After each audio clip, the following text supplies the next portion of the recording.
So I guess we will welcome all of the remote participants. But one thing I want to do tonight for the FinCom members,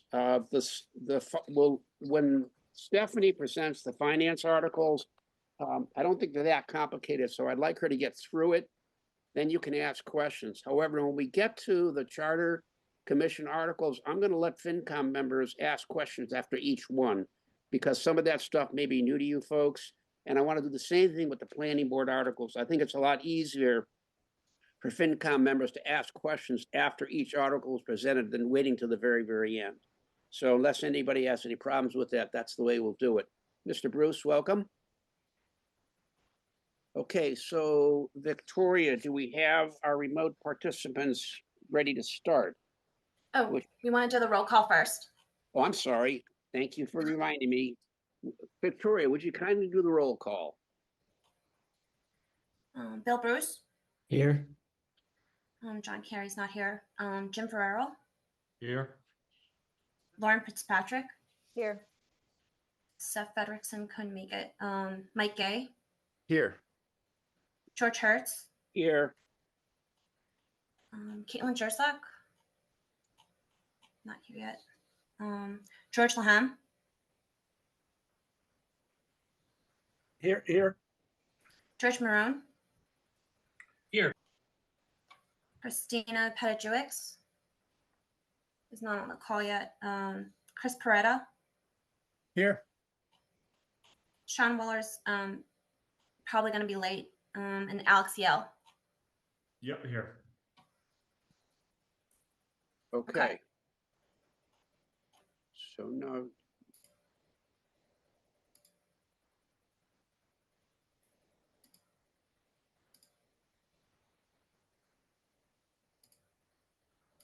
I'm going to start inviting the select board and the other presenters.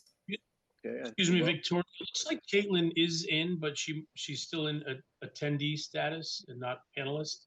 I don't know if that's your action or hers. I just got her in. Caitlin, welcome. Chairman LeBlanc, Thank you. welcome. Mr. Pareda, Mr. Prevatero, welcome. Very nice to see you. Nice to see you all. Okay. Do you know, is Mr. Gotti joining, or is it just the two of you? Mr. Gotti's here too. I just saw Mr. Gotti. Welcome. So we have our three select board members.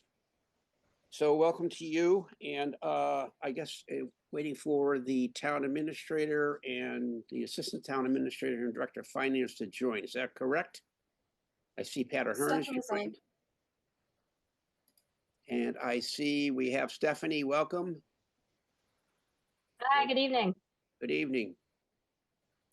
Stephanie, what we were talking about before, excuse me, you guys got on is I think we'll let you do all of your financial articles first, and then at the end we'll ask questions. And if it's okay with the select board, when we get to the Charter Commission articles, I'd like to allow FinCom members to ask questions after each article, since some of this is new to them. The same way we do with the planning board articles, rather than trying to get all through of them, we like to let questions be asked individually. And then obviously at the end, we'll open it up to the public, if that's okay with everybody. I think that makes sense, Mr. Chair, and when convenient, I'd like to officially open the meeting of the select board. Well, you may go. Why don't you do that right now, Marianne? I hereby call to order the meeting of the select board. Thank you. Okay, welcome. And I see Mr. Coleman is here too. Chris, welcome. So however you folks want to start your select board articles would be fine with us. You want to start with the finance articles?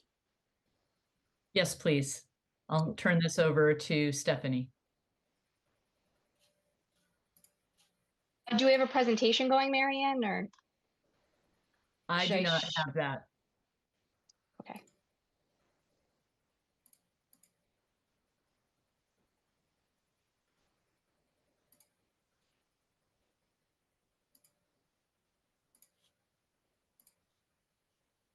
Can everyone see that? Yes. Presentation. All right, thank you. So we're just going to go through, as we discussed, the different articles, the categories of the finance articles, select board articles, and then a number of Sorry. Actually, that's all I think that's on this presentation. So I'll start off. The budget or finance articles that are going to be presented at town meeting right now are the standard. There's nothing unusual about these. Every year we see about the same ones. Budget articles 1 and 2 are for budget adjustments and transfers and appropriation for the current fiscal year. So that's FY24. These articles are just standard articles used to transfer funds from surplus accounts or other available accounts such as free cash. In the past, we've used Article 1 in particular for things such as snow and ice overages. Budget Article 2 could be for ambulance supplements. If we're over in that budget, we supplement with ambulance receipts. Again, we don't have the numbers right now, but just standard articles that are currently on the warrant. Budget Article 3 is just the standard. It'll be the FY25 operating budget at what we call Appendix D. That will include the municipal side budget, the school budget, fixed costs, debt service. So that entire operating budget will be contained in that Article 3, and that's Appendix D. Budget Articles 4 and 5 are the standard base capital for municipal and school. Budget Article 6 is the sewer capital improvements. So those are specifically funded through sewer capital, and they are projects and equipment used by our sewer department. Budget 7 is similar, only it's for ambulance. So that's specific to the fire department and equipping their ambulances. We've actually purchased ambulance with this in the past. Sometimes it's equipment that is funded through ambulance receipts. And then Article 8 right now is what we call additional capital improvements. In the past, that's been funded through either free cash or meals and hotel tax. And then Budget 9 is, again, the standard article for what we call our stabilization fund. We've traditionally allocated $125,000 a year to the stabilization fund. And then Budget Article 10 is the OPEB Trust Liability Fund for FY25. So again, last year for FY24, we appropriated $1.54 million towards that. And each year we've kept to increasing that by $25,000 each year. And we anticipate that being the same for FY25. And I'm going to be presenting these in more detail to the FinCom at the next meeting on February 12th, I believe it is. And I'll have a more detailed look at that. George, I don't know, do you want to pass it over for the next round to Marianne, or would you like to go through any of these? I'll just, I think that's fine. I think you're going to take us through the detail the next time around. Is that correct? That is correct. And I also did give a first look to the select board at their January 8th meeting, right, specifically on a number of the capital related articles. Right. And I watched that. So if any FinCom members are interested, they can watch that recording. But you'll be giving us that presentation. I think we're also in the process of setting up some of the subcommittee meetings dealing with the capital budget. Is that correct, Stephanie? That is correct. Yep. We've scheduled a number so far, and I'm just working with Victoria on a few other ones. Okay. All right. So we're starting the process. Does anybody have any questions on this? I mean, this is just a brief listing, or are you ready to move on to the next set of articles? Okay. I don't see any questions. So why don't we move on? Okay. Thank you, Mr. Chair, and good evening, everyone. It's good to be with all of you tonight, and I look forward to seeing all of you in person tomorrow night at our special town meeting at 6:30 at the high school. So I'm here to talk about Select Board Articles 1 through 3. They are all street acceptance articles. Select Board Article 1 is for the acceptance of a portion of Ellis Street. There is minimal work necessary. Crack sealing work will cost about $1,000 to bring this road up to town standards. No betterment charges will be assessed to the residents along this portion of Ellis Street. Select Board Article 2 is for the acceptance of a portion of Porter Street. The brief history here is that there was a bond taken out in approximately 2002, which expired before the road was accepted. That expiration was apparently not discovered for a number of years. And with new sets of eyes on this, for the past couple of years, the town has been researching this matter. And while the estimated cost to bring this road up to town standards, it's about $90,000. The town does not plan to assess this against the homeowners given the administrative oversight.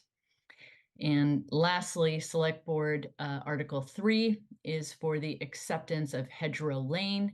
This road is fully developed and it meets town standards in its current condition.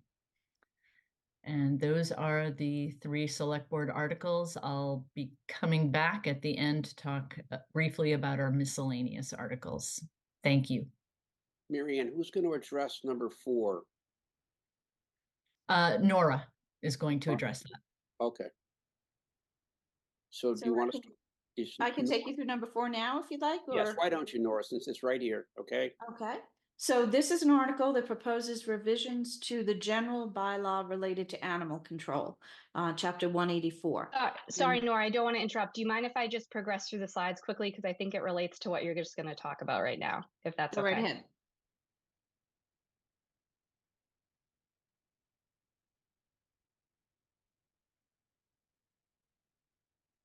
Great. Okay, so this article does 3 things. It amends chapter 184, first to require that all dogs be licensed, leashed, and under control at all times on town property. So that's school properties, conservation areas, sidewalks, streets, the town hall, parks, anywhere in town. The second thing it does is it requires that dog waste be picked up by persons walking dogs and disposed of appropriately. And third, it updates the fees or fines for violations. And we saw that it's no longer consistent with the state law, which has minimum fine amounts, and the fine amounts in the local general bylaw are lower than what the state requires us to charge. So at a minimum, we need to update the fine amounts, but we're also looking to impose more consistent leash requirements throughout town. You may have heard about recent changes in regulations that the Conservation Commission has imposed on all of its lands. This is a little bit different than that. The Conservation Commission's regulations, in addition to requiring the dogs be leashed, licensed, and under control, they also have a limit on how many dogs can be walked by any individual through the conservation areas. And they also require that commercial dog walkers be permitted in order to go through conservation areas. Those 2 requirements, limiting the number of dogs or requiring permits, are not part of the general bylaw. So this is strictly related to leashing your dogs, curbing your dogs, and updating fines.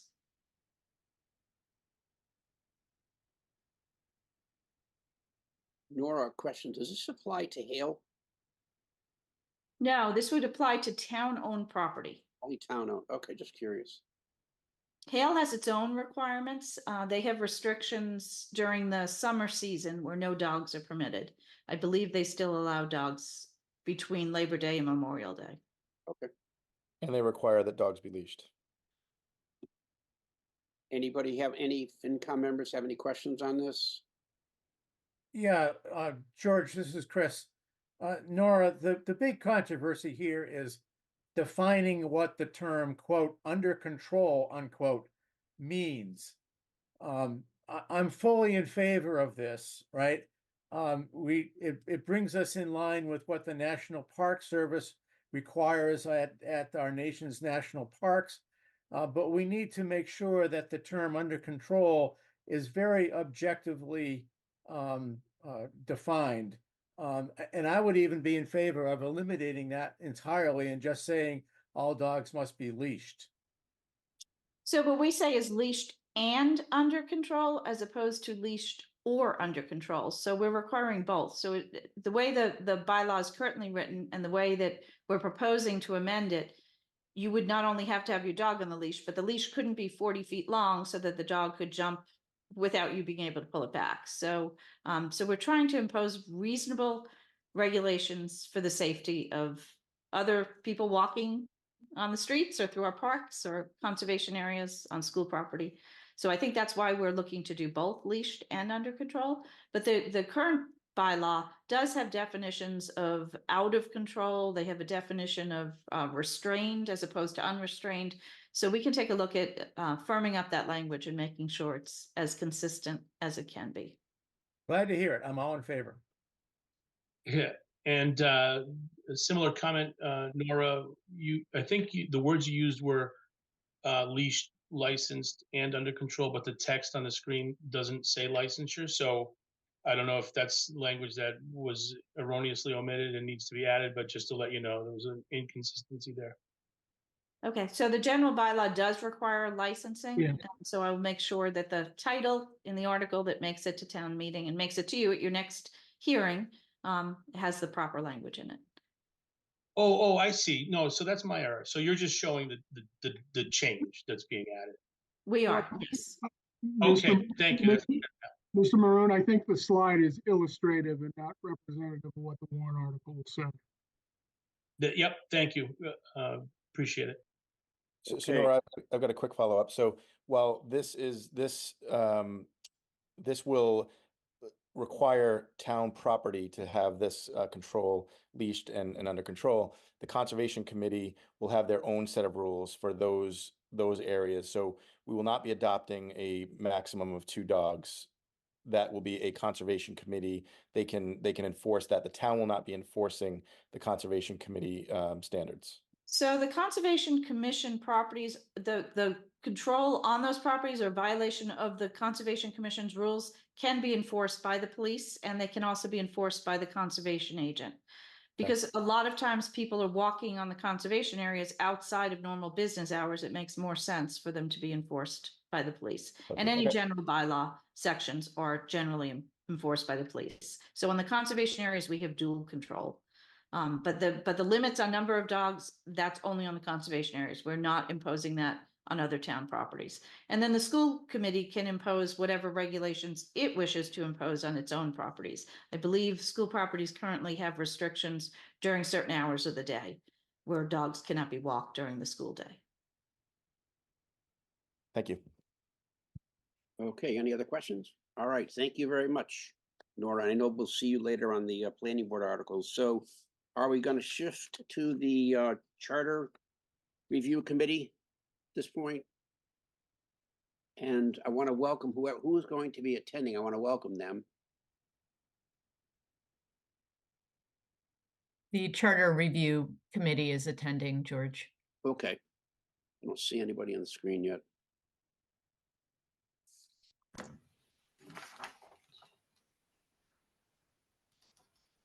Have you let them in, Victoria? Let Paul in. Paul Just let Fitzgerald, welcome. Peter. I haven't seen Peter. I'm also letting Nancy Hyde and Dottie Powers in as well. All right, welcome to them.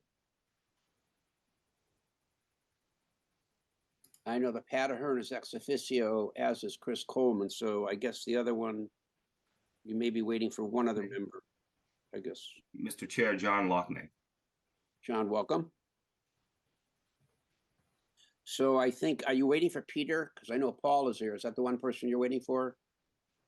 I didn't see him on the list. Not on the attendees list.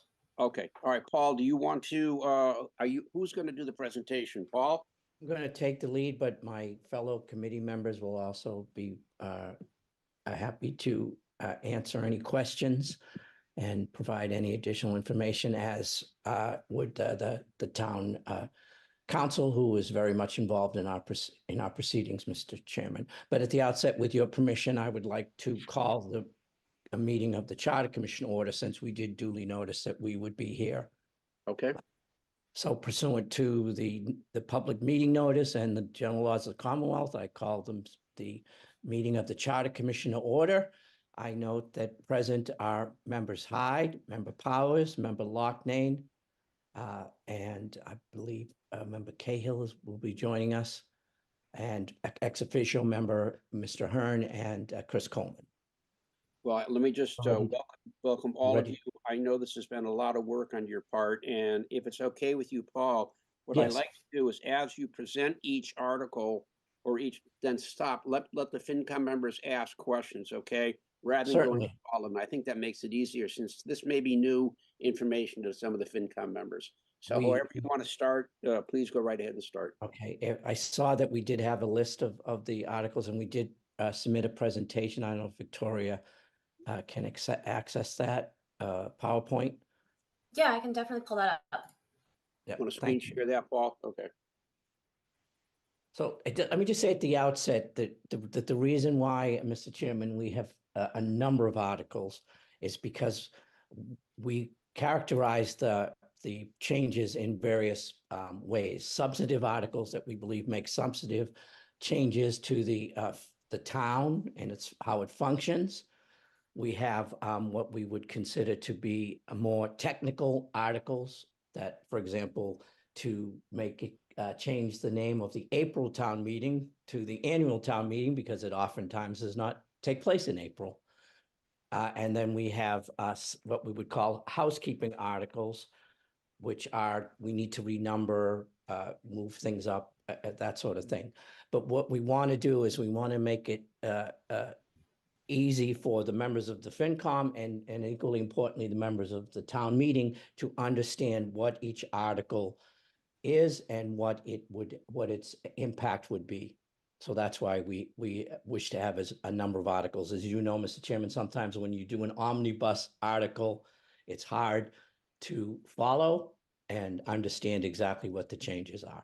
So that is our intent in presenting this as a number of different articles. Okay.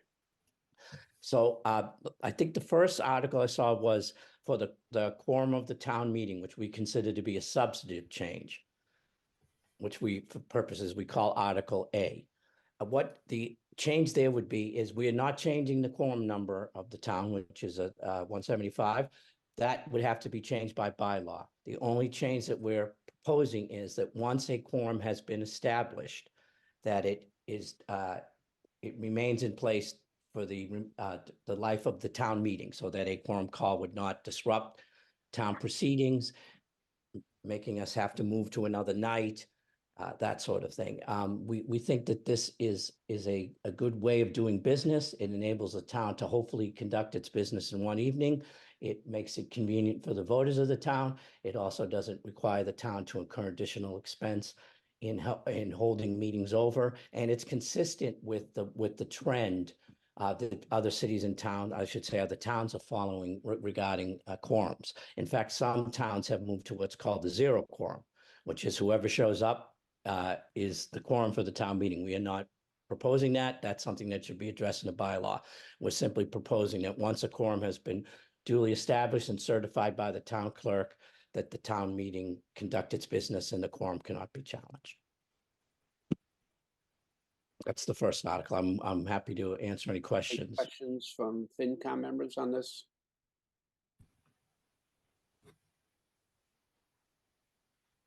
Seeing none, why don't you go to the next one, Paul? Certainly. The next article, we need to make two changes. One, as you know, Mr. Chairman, at the last annual town meeting, the town voted to file a home rule petition with the legislature to convert the positions of town treasurer and tax collector to appointed positions.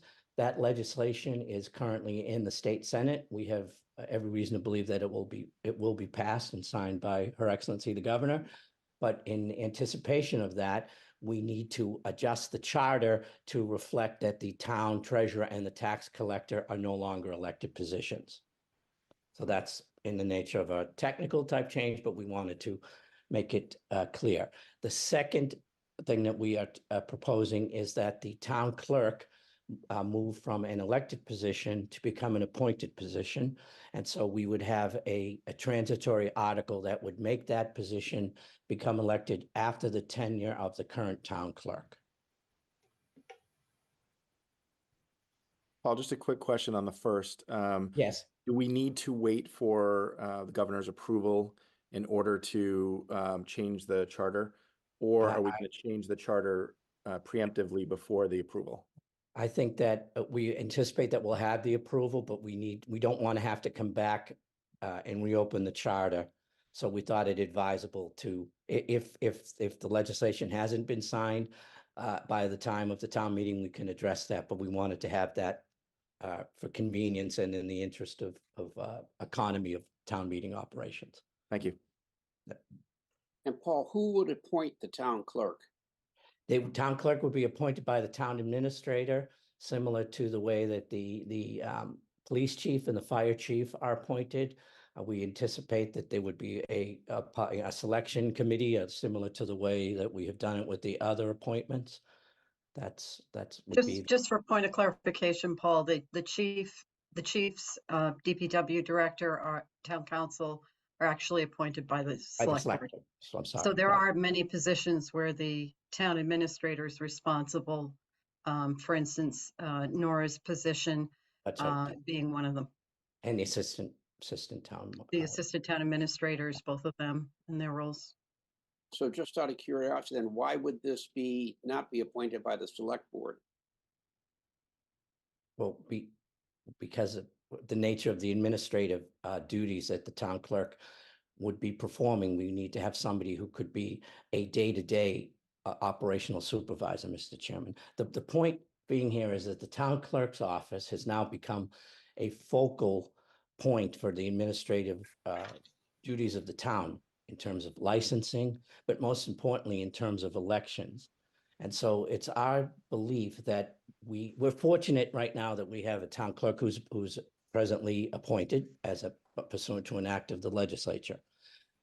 Ms. Powers has spent her years as town clerk getting certification and licensure in a number of various areas and has become one of the most respected town clerks in the whole Commonwealth. In fact, town clerks from other towns call her all the time and ask questions, and the state, in fact, refers questions to Ms. Powers. We think it's important to have that level of licensing and certification and experience, particularly when it comes to oversight of town elections. We have seen in recent years in Easton and a few other towns in the past few years what happens when a town clerk does not oversee a fair and well-run election. It creates havoc, it creates chaos. And we think that we should have someone in that position who has the training, experience, certification, is up to date on changes in the law, up to date on technological changes. That's. Paul, that makes sense to me. My only question is, do most towns have the town administrator appoint a clerk, or is it done by the select board? I believe it's mostly the town administrator, but we're happy to provide additional information on that. Okay. Oh, no, thank you. I'm just curious about that. Thank you. Yeah. I can make a Mr. point. Chairman? I think, Madam Clerk, if I may. If I can make a point, and to your question, George, the reason why you don't want the select board to be appointing, because they're an elected board, and you want there to be no biases. So I think in most towns, the appointments now are coming from the town administrator. Dottie, good point. Thank you. You're welcome. Yes. George, can I jump in? Yes. I'm on the fence on this one, as I was with the town tax collector and the town treasurer. We agreed, or it was decided that we would take the town tax collector and the town treasurer to become from elected to appointed. But in cases like the finance committee, that's an appointed by the town moderator. It seems like we're taking more and more power or authority away from the general public, the people. And I'm on the fence on this. So I kind of want to understand more. Okay. Do we not think that it's a good idea for the people to vote for this? Or is the next thing that's going to come down the line that, the finance committee or the planning, I think planning board is elected, but the finance committee, I'll use that as the example, that's under the town moderator. Is that going to be switched over to the town administrator? There's certain boards and commissions that by law have to be elected. So planning board being, and school committee, that's not the thought process here. The thought process here is that the town clerk is one of the most important administrative positions in the town. If you have an elected individual in there, there is no accountability to town hall. If you elect someone as town clerk, they don't even have to show up. Okay, you hope and pray that they will, but they don't have to. And if he or she does not run the elections fairly and efficiently and properly, then you have no recourse except to wait for that person's term to either for that person's term to expire, which is a 3-year term, or to do a recall, which, by the way, has to be done by an election. And if you have a town clerk who is not skilled and capable of running a fair and honest election, then I don't know how you're going to do a recall. Paul, that doesn't answer my question when I asked you, we got the tax collector is now elected, the town treasurer is on its way to be elected. So now we have the town clerk. Is the finance committee, is that next on the agenda? It seems like. May I intercede for a moment, Paul? Yes, you do. Yep, you may, madam. We're talking about very different positions. These are staff positions that are employees of the town, and the word appointment is equivalent to hire. So the fact that the Finance Commission is appointed, you're a volunteer board, and that is a very different segment of town government. These are people who actually day-to-day work for the town. What Paul was making the fine point on is that an elected town clerk today in Westwood would not have to go into town hall every day and be there. They're elected, they'd get a salary, they'd get benefits, they'd have requirements of the job, but not accountable to anybody, and they wouldn't need to be there. The job has grown substantially over the years in terms of responsibility.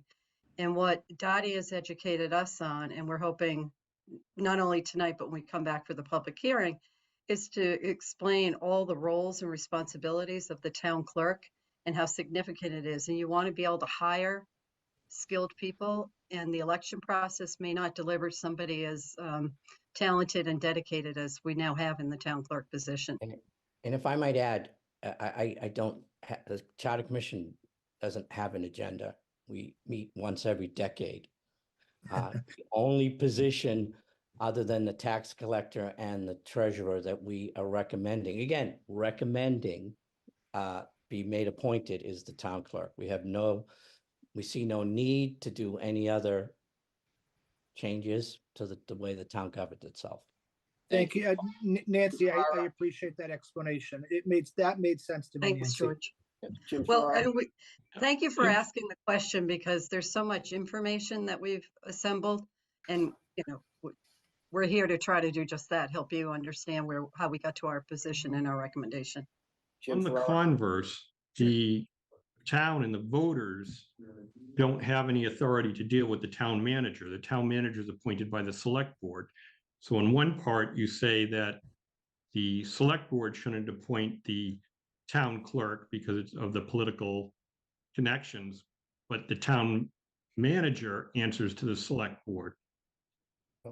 So if the town manager appoints someone that the voters aren't happy with, voters and maybe the select board have no authority to change anything either.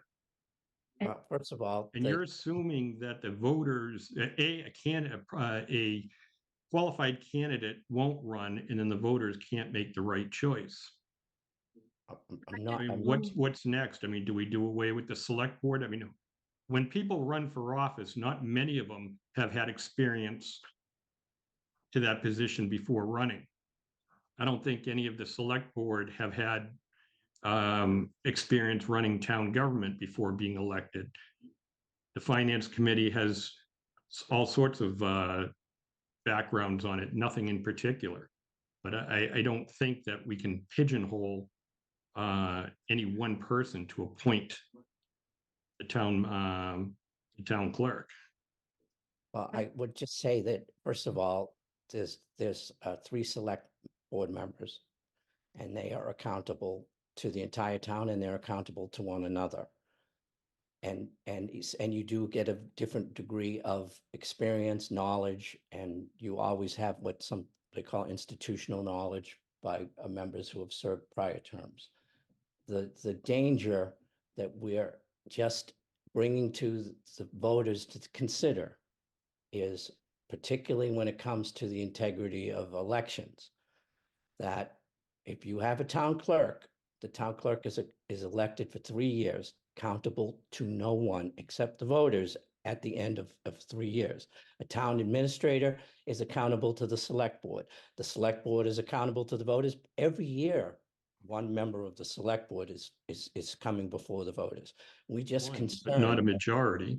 Well, but they're being held accountable. Our concern is that if an individual gets the position and there is no accountability for that individual, then the functions that office performs for the town, which are important to people need their licenses, they need their wedding licenses, they need their dog licenses, they need notary document stamp. But even more importantly, every year we have at least one election. In some years we have 3 or 4 elections, and we just need to make sure that those elections are being overseen by an individual who has the knowledge, experience, and the accountability on a Why daily wouldn't you basis. consider then making the position electable annually instead of every 3 years? Yeah. Yeah. And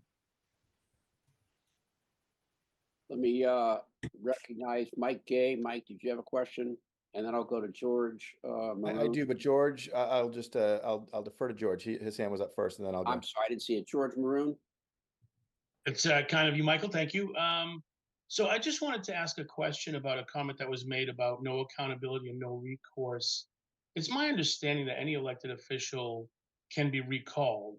Is that not the case? I mean, when you say Yes. no recourse, no accountability, isn't that untrue in this case? no, I did say recall. That would be in during the course of any elected official's term of office, you do always have the option of having a recall. The point I made is that a recall requires an election. Okay, and if you have an individual who is in charge of elections, overseeing their own recall election, he or she has shown an inability to carry out proper elections, it's something just to think about and concern, be of concern. So maybe the opportunity for a charter amendment would be to either assign this to an independent party or board in this special case where it's if it was the person responsible for handling elections. I don't know how if you can do that legally, but I would ask the town clerk, she would know. Did you want me to speak? Sure, Dottie. Okay, so I just want to explain to the Finance Warrant Commission that when we first talked about this, I'm going to be honest with you, I didn't want to do away with an elected position. If you had asked me this 10 years ago, I would have said absolutely no. But over the course of, I've been doing the job for almost 17 years. The job has changed quite a bit. There are much more responsibilities. And as Paul pointed out in the beginning, it's an elected position. So you don't have to be here. That wasn't me. I'm here 40 plus hours a week. I've gone to every training. I've gotten every certification because I'm working for the community, the people. Over the years, with the change in election laws, it has just become extremely complicated. And I've seen it. I mentor a lot of brand new clerks, and I've seen it with clerks that are elected that know nothing about the job. They just decided, you know what? Why don't I try that?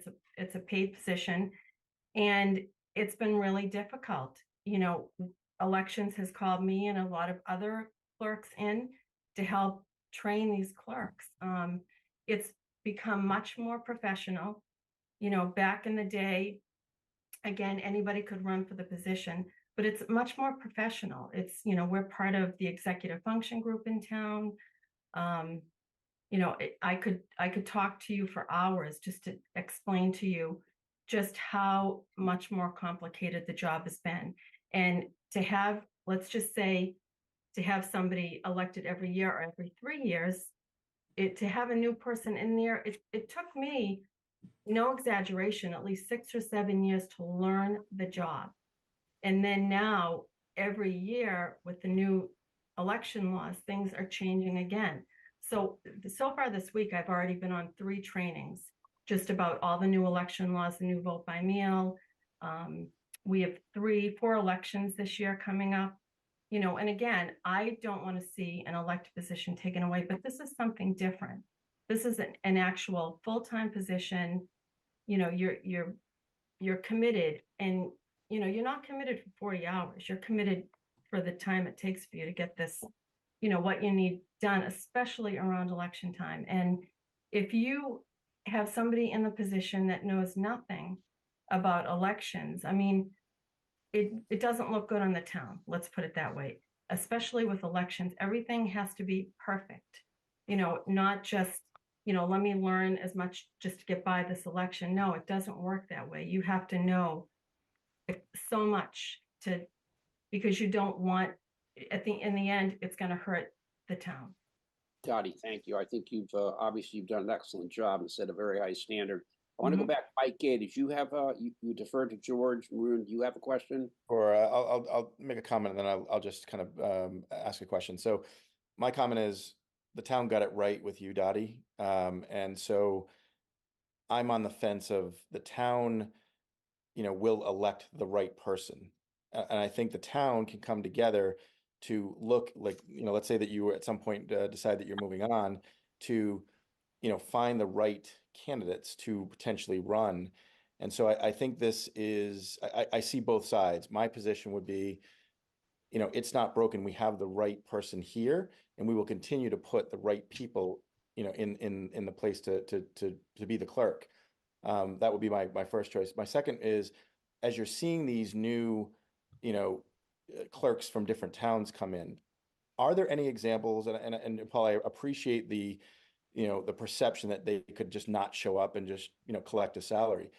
But is there any examples, Dottie, of that happening anywhere? Or do you just have clueless clerks that are figuring it out? No, it's especially a lot of the smaller towns out in Western Mass. There's clerks that, no, they don't. They have their staff that are doing all the work for them. Okay. I mean, I'm not going to name any towns, but yeah, I mean, and especially the older clerks that are now leaving, which is why a lot of towns, this isn't just Westwood, there's many towns that have changed to appointed. An example is the Wareham. They just had an issue there, so they just changed that to appointed. There's been the last federal election cycle. There was a big issue at an election. And again, this was with an elected clerk. So yeah, there are, to answer your question, there are clerks in different towns that, yeah, they don't show up 40 hours. They have a staff that does all their work. Okay. Appreciate it. Pareda, you had a question, then we'll go back to Jim Ferrara. Yeah, thanks, Mr. Chairman. Dottie, first of all, you've done a wonderful job for the town, and somebody can only succeed you, not replace you. But I hope you don't have any plans to leave. No. The first comment I want to make is basically you had mentioned in passing that this is a paid position. So with the change in the town treasurer and town tax collector last year, I think the major issue with the Finance Commission was how much that was going to add to the town's budget. How much would this add to the town operating budget if we made this an appointed position? Go ahead, Dottie. It wouldn't add anything. I mean, when I took the job, basically you're elected, but you're still taking the job and you're working, and there was a certain salary. So my salary goes up every year, but it has to be voted at town meeting. That's the difference. Yeah, thank you very much. The second point I want to make, George, is this is not an administrative position. Based on what Dottie has told us, this is an important position. I think the select board are just as capable as the town administrator in making sure that somebody with the right credentials is appointed to the position. So I am opposed to having the town administrator be the appointing authority. I think this should be the town select board, reflecting the important nature of the position. With that, that's all I have to say.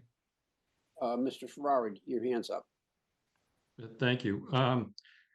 My first comment is that we're all assuming that whoever's running for the position is coming in cold turkey with no prior experience.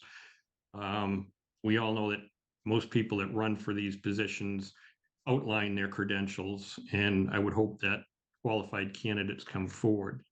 But that being said, following up on Chris's statement, as an elected position, your salary is set and voted on by the town. However, if it were to become an appointed position, I presume that would change. It would no longer be a salary set by the town, but something more set in stone by the town administrator or the select board. Right now, Jim, and this was after many years of the salary was extremely low, again, because it was elected. So I was able to get myself on the ATP schedule. So it pretty much bumps up according to what other department heads doing similar work are making. So it would be the same. And I put it in my budget. Okay, but it wouldn't be set by the town. I mean, it wouldn't be set by. It wouldn't be set. We wouldn't be voting on it every year. No. And I think Human Resources would have a lot to do with the appointment of this position. Okay, thank you. You're welcome. Chris, your hand's back up again. Chris Pareda. Yeah, I just had another thought. Right now, since it's an elected position, it means only residents of the town can run for it. If it were made an appointed position, regardless of who the appointing authority would be, it's possible, would it not, it would open the field of candidates to people who don't actually live in the town but want to act as the Westwood Town clerk. Is that a true statement, or am I off base here? There's no residency requirement. Right. All right. So maybe we get a broader or a more comprehensive field of people to choose from. But I still think the select board should be the appointing authority.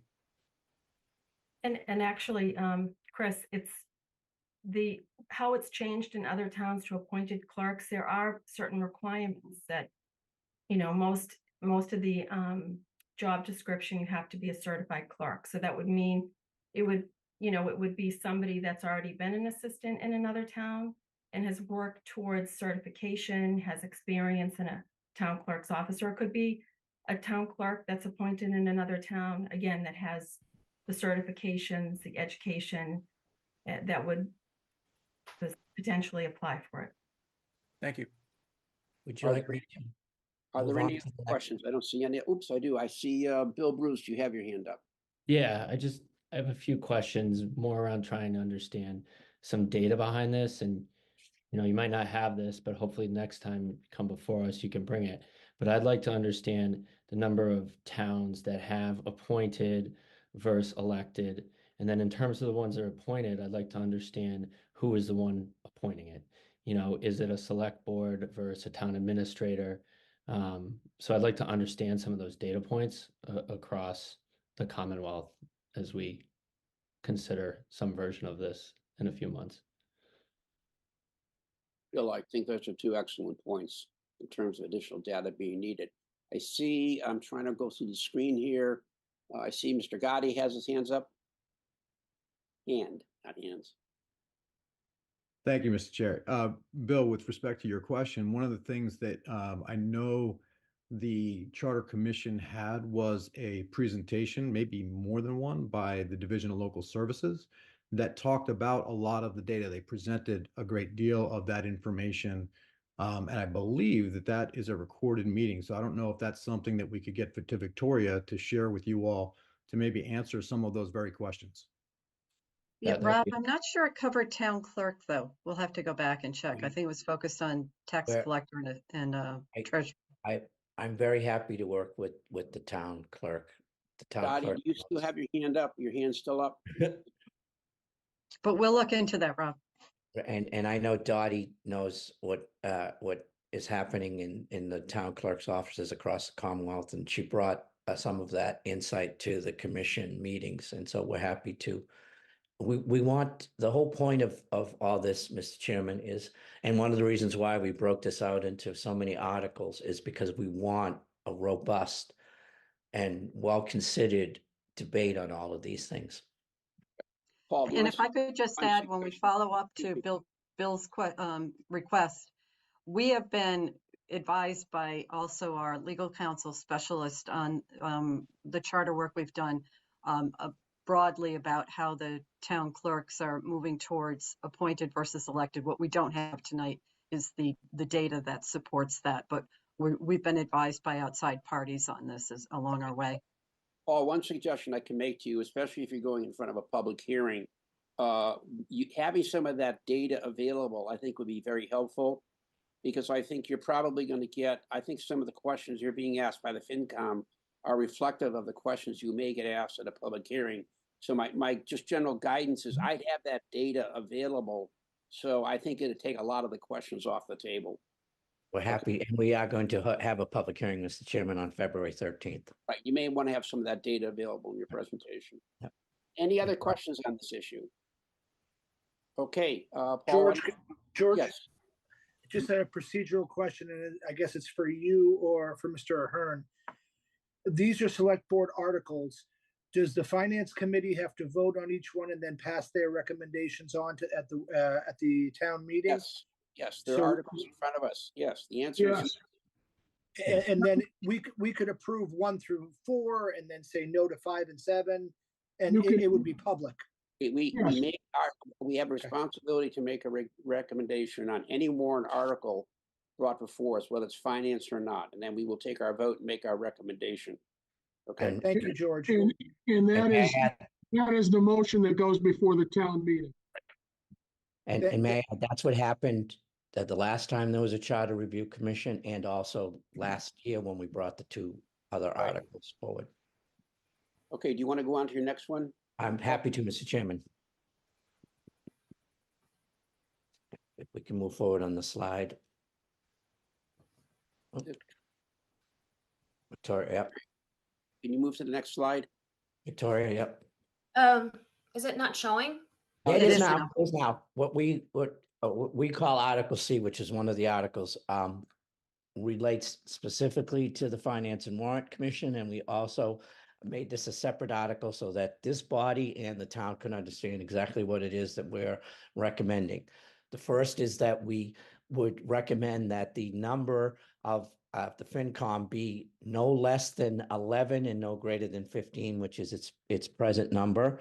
The reason that we're making that recommendation, Mr. Chairman, is because we did speak to members of this FinCom and past members of FinCom, and also several times to the town moderator. And sometimes it is difficult to have find 15 people who are willing to serve and can bring to the town their knowledge and experience. We hope that that's always the case, that the town moderator can find 15 people, but we would like to provide some flexibility to the town moderator and to the town generally, that it could be anywhere from 11 to 15 members. It also provides flexibility if someone resigns midterm and the town moderator is trying to find people to fill those positions. So that is just our recommendation.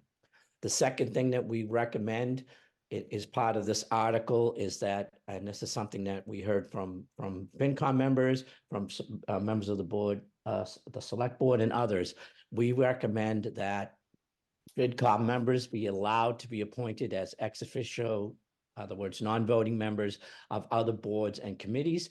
We think that that would help the deliberative process in the town, enhance that process. It would enable the FinCom members to bring their knowledge and expertise to the various boards and committees on which they're serving as ex officio, and also bring to the their fellow members on the Finance and Warrant Commission the expertise, knowledge that they gain from serving in those ex officio positions. Okay, questions from FinCom members? I see Jim Ferrara, your hand went up first. Thank you. As far as appointing members as ex officio, who would make that appointment? Would that come from the town moderator or the finance committee itself? Who appoints the committee would do that. the appointment of committee authority of the committee doesn't change under this section of the warrant. Doesn't change who does the appointments. It just allows who's ever doing the appointments to appoint someone from the FinCom to an ex officio role. Okay, thank you. I saw Mr. George Loughane's next, and then I think I saw Mr. Gotti. I see both sides on this. I just think that the article is slightly confusing. It says allow for 11 to 15. The average town member doesn't know how many members are on the finance committee. Perhaps it should, maybe it should read to allow or to reduce the, put the word reduce in there. Also, that's just a wording or semantics. Is the town moderator truly having a difficulty finding members? I mean, I think the board. I've only been on the board for 4 years, but it seems like we get most of the members at most all the meetings, and I think we have a solid board. And it's kind of, if it's not broken, why are we trying to change it or fix it? I'm not saying that it's broken, and I'm not trying to change it or fix it. What we're trying to do is afford some flexibility to make it so that we have the town meeting, and then within 60 days or whatever number of days, the town moderator has to find the people for the FinCom. We hope, and we spoke to the select board about this, we hope that every year we would be able to find 15 people who will serve and can serve. All we're doing is providing for flexibility. It can always be 15. We're just saying that it can be no less than 11. So I'm not suggesting that anything's broken and that we're trying to fix it. We're just trying to provide some flexibility. George Hertz, can you just correct me here? We don't elect 15 every year. We elect 5 every year, and it's on a 3-year rotation, correct? Yes. Well, it's not elected, they're appointed. I'm sorry, and it appointed. depends, You're right. it depends on who's gone off, who's staying on and seeking reappointment. Practically speaking, George, there are times when people step off mid-year to run for office. There are times when people have to step away, they move, personal circumstances change. It's random, but we just think this flexibility provides the moderator with known room. The flexibility to be able to serve on another committee. I mean, I'm an accountant by trade. Checks and balances are what the Finance Commission is all about. Independence, checks and balances, and that's what kind of we do. I think having a Finance Committee member serve on another committee could handicap or, slow down that independence. Actually, I would argue quite differently. We have seen in the past before it had been actually well known that FinCom members aren't supposed to serve in either a voting or an ex officio capacity. There had been a time when Finance Commission members were on other boards and their contributions were significant. They brought back a wealth of knowledge back to the Finance Commission. They really committed to their assignments, and it didn't compromise the work of the Finance Commission. It broadly enhanced it. And we were asked in the course of our deliberations to reconsider this, and felt that the ex officio status was the best way to go. Long-range financial planning being one great example where having Finance Commission representatives in the past served the overall work of the Planning Committee very, very well. And I just want to make another point, George, just so you understand this slide. This is such a high-level summary slide. We have the sections of the charter redlined, and if they haven't been made available to you, they will be made available to you so you can see what the language was before and what the language recommended changes are. And so think zoning articles for the planning board. It's longer, it's more text. So this is really that very, we're just sailing above for a presentation tonight and to give everybody a chance for this conversation. It's not meant to mislead anybody about the numbers that exist now. It is that high level. So Answer. we apologize if it wasn't clear. Oh, at I the don't think you beginning of that. answered. I don't think you did that. I have a question though. I see Marianne, you've got your hand up. Rob Gotti, did you have your hand up and take it down or what? Rob? I did, George. Thank you very much. Just wanted to clarify two things really. The flexibility point that Nancy has just made is certainly one of the things that is important here. And when you look at even tonight's meeting, while we have 15 current members of the FinCom, I believe we're probably only one person away from not having a quorum. So this would allow for the moderator to have flexibility in the event of the mid-year resignation of any sort. And then the other piece, and I just want to make sure, Jim Ferraro, that you were understanding that this was to allow you guys to be able to serve on those other boards and committees, and that it didn't change any of the appointing authority with respect to whoever appoints to those boards or committees. Thank you. Marianne, did you have a question?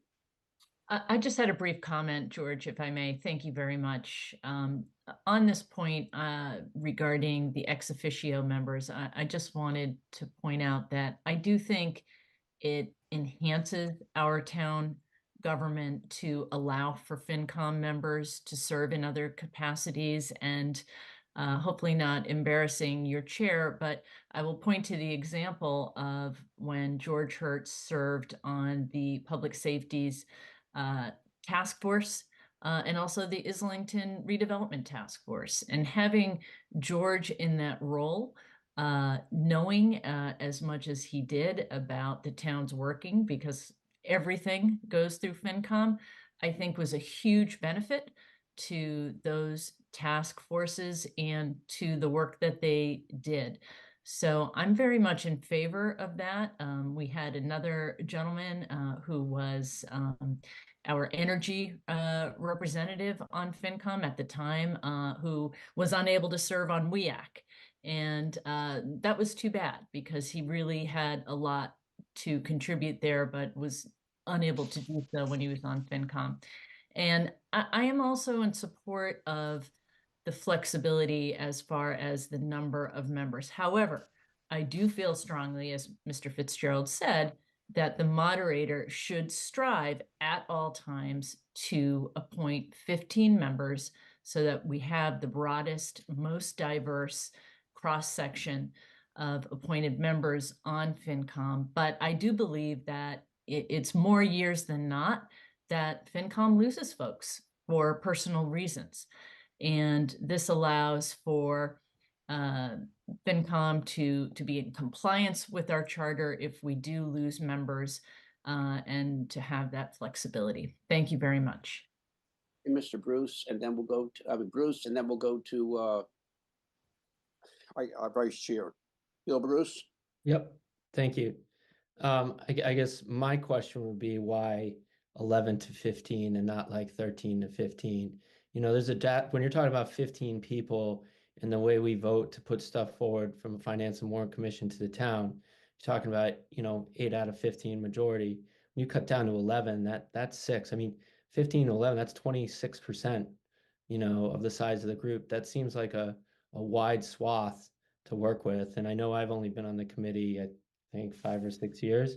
I don't think I've ever seen us get down to 11. So I guess my question would be like, why 11 and why not something closer to 15 to allow a little flexibility with not allowing the ability to completely alter, the whole makeup of the group. Good comment. Chris Pareda. Chris, are you on mute? I was. So I just wanted to confirm that the Charter Commission is not changing any of the bylaws. It's the bylaw that sets the quorum at 7 for the FinCom. And as Mr. Gotti pointed out, tonight we call the meeting to order with 8 members present. If on unforeseen circumstances and we had 4 members resign, we were down to 11 members. This wouldn't change that quorum at all. So, the next step might be to make some flexibility in the quorum based on the number of members that are on the FinCom. This year we're already down to 14. I expected that the moderator would appoint a 15th member, but if this change to the charter goes through, the moderator wouldn't have to. We would just close out the year with 14 members, which sometimes makes our recommendations problematic if we're split down the middle. I have a question for town council. Pat, right now, we're supposed to have 15 members, but what happens if we have a legitimate reason where a person drops off, which we happen to have this year? It was a family matter, and we're down to 14. Does that mean the Finance Commission is quote unquote out of compliance? I didn't read the charter that way. I never even thought about it that way. I don't read the charter that way either, but this charter change would give the moderator discretion on whether or not he or she would have to appoint a replacement. And I have seen many times where people have left the Finance and Warrant Commission at a time during the town meeting process where moderators have scrambled to try and fill that position. And it's hard to bring someone up to speed in that process.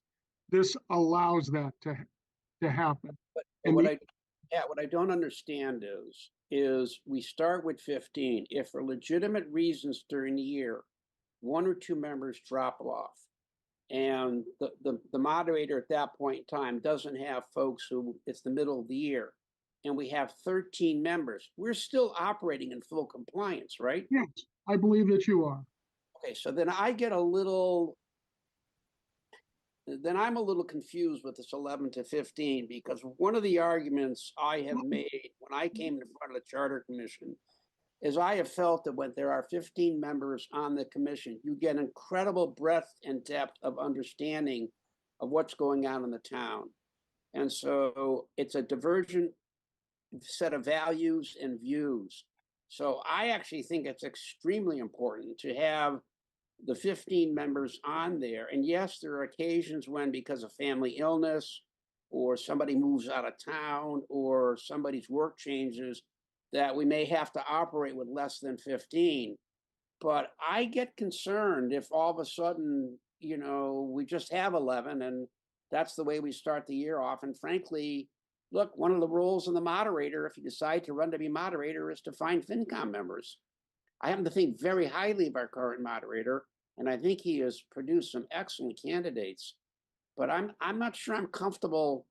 In other words, what I don't see is if for some reason we had to drop down to 11 or 12, even though we'd like to have 15, we're not out of compliance. So why do we have to lower the standard? Well, first of all, you may not be out of compliance, but the moderator, when someone leaves, should try and bring it back up to 15 the way it's currently run. It's difficult at best to do. This gives him or her flexibility. And one of the things I think you folks need to think about this is when you talk about Dottie and you talk about our current moderator, we're very fortunate that those people are in those roles right now, but those people aren't always going to be in those roles, and there's going to be subsequent moderators and subsequent town clerks. And I think the charter needs to be able to address those subsequent changes. So the other thing that I recall from the Charter Commission meetings is many towns, we have a very large Finance and Warrant Commission in Westwood. Many towns do it with much smaller numbers. So we have a history of doing it with 15 here. Many towns do it with less. And I think we need to get you some data points on that so that you feel more comfortable. Well, I'll tell you the other thing is, I mean, my argument would be that we should be allowed to operate with less than 15 if people leave and the moderator is not able to find qualified candidates. I'm totally fine with that. The concern I have is we have enough trouble getting people to show up to town meeting. And the fact that you folks have had to reduce the quorum over the last 3 or 4 town meetings and I understand we don't want to be running town meeting, and somebody can call for a quorum and it's not there, but it always concerns me that it's very hard to get several hundred people to come to a non-controversial town meeting.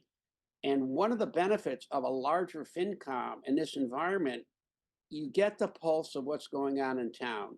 I'm just giving you a good government's argument. So I personally have chair, have no problem, having to run the FinCom with less than 15. But I'd like the goal to always be that 15 number. And I absolutely agree with that, Mr. Chairman. Nothing in this proposed change is contrary to that. It's our hope that it will be 15. And I do I do take exception with one thing, which is I'm not interested in lowering any standards.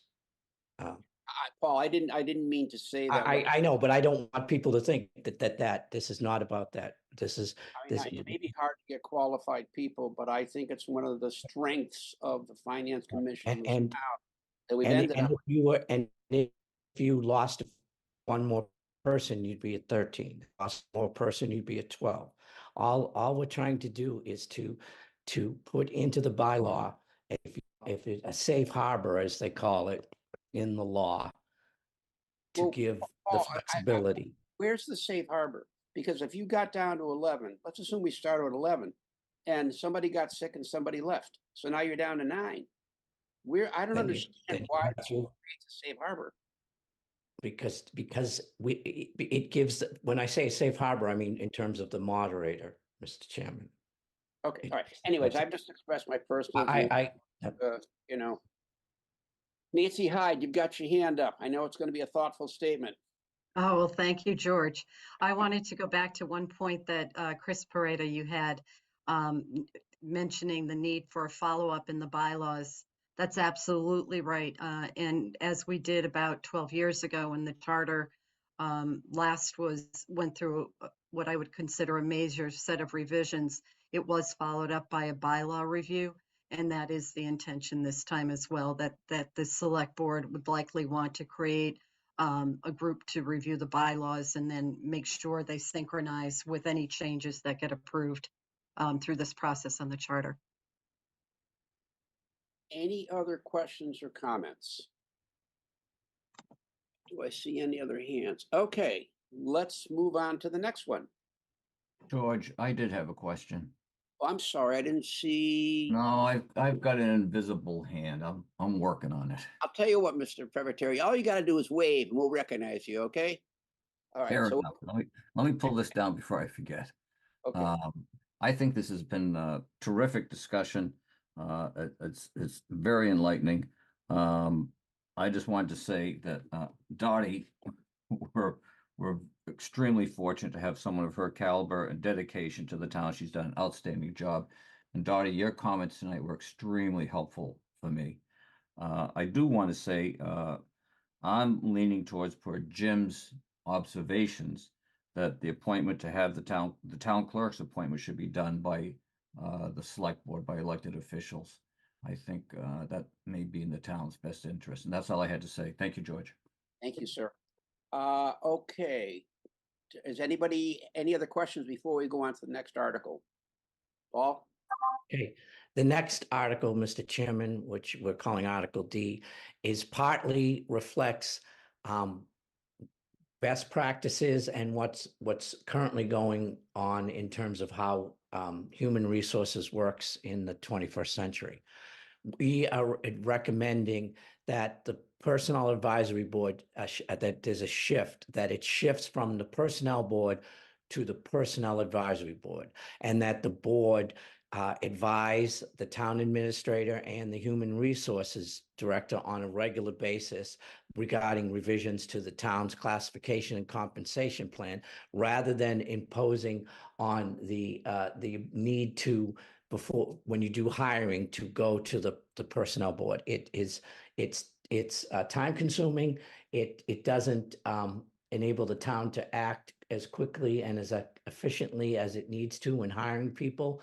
And it really doesn't reflect the way that the hiring world is, as I said, in the 21st century. But we do think that there should be a board that Chris and Molly can go to get advice and counsel on classifications and compensation. Questions or comments? Mr. Pareda, I see your hand up. Yeah, so who is the current appointing authority for the personnel board? The town moderator. So you're removing that. No, making not it- removing that, Mr. Posada. All we're doing is saying it's not going to be called the Personnel Board. It's going to be called the Personnel Advisory Board. It will be appointed by the town moderator. It will have the same number of members that it currently has. Its role will be different. It will not be administering the personnel policies of the town. It will be acting as an advisory board relative to those policies. Quite correct. I misspoke. Thank you for that comment. You're very welcome. But what you are doing is you're taking the practice now is that before the town administrator hires somebody, that person has to be vetted by the personnel board. Is that an accurate statement? I don't know if it has to be vetted. I would let Mr. Coleman. No, to that. no, I would say it's not a vetting as much as it's a salary setting. And that Oh. in and of itself can constrain or create interference and more time involved in the hiring process. Okay, I now I understand, and now I think Mr. Fitzgerald's comment is accurate that this brings us into the 21st century. And it's my understanding, based on our discussions with Mr. Coleman and with the HR director, that this is how the personnel board is functioning currently and is what they themselves view as the best role for them to play. I would say generally up to a line, they do still need to be consulted on the salary. Right. And so it's that tweak that it would be, we've been told by Molly, by Chris, that in the hiring process, that is an impediment. And just, it would be better to make the full adjustment and consider it an advisory board. Jim Ferrari, I see your hand up. Thank you. I presume that the board would be up to speed on current net worths for occupations. And if that's the case and market conditions would control, does this board become obsolete and necessary?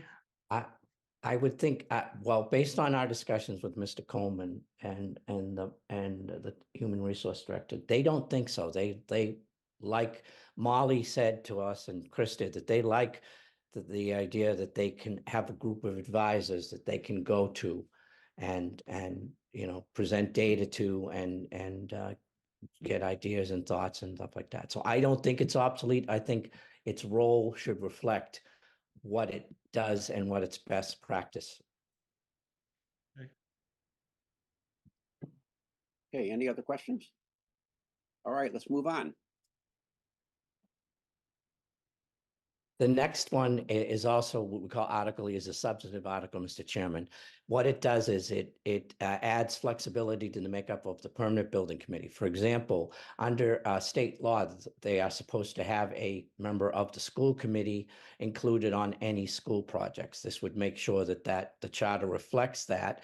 It also would allow the permanent building committee, to decline jurisdiction for smaller projects if the size, scope, or cost of the project does not warrant their involvement.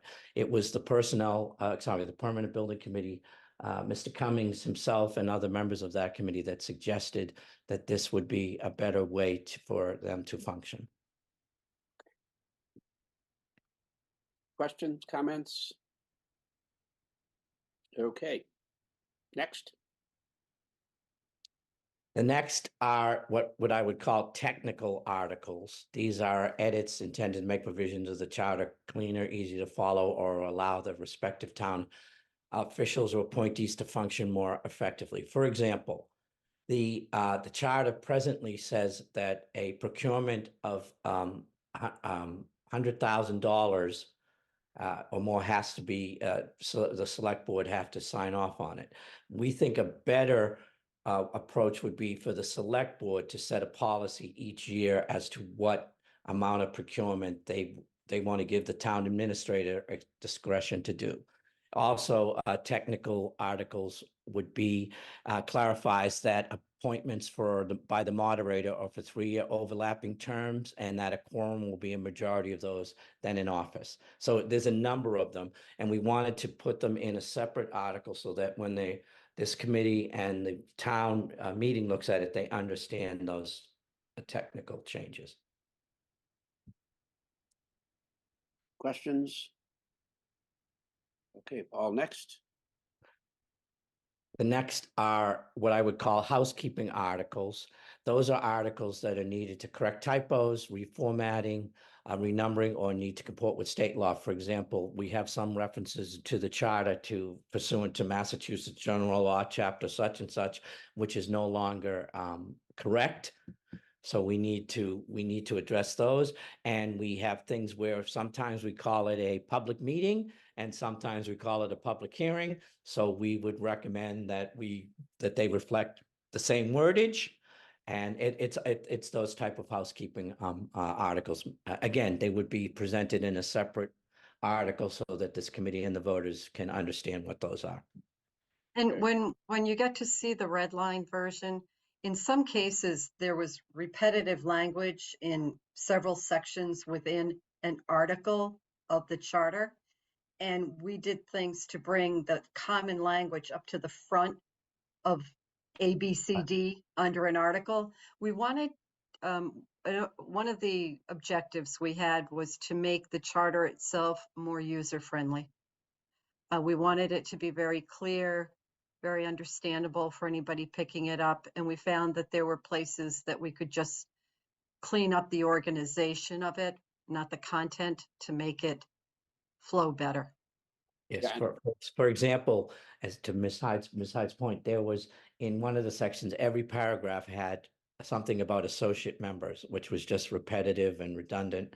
And so what we did was we moved to the beginning of the article about appointed boards and committees, what associate members are, how they are appointed, and it's applicable to all of the boards and committees under that particular section of the charter.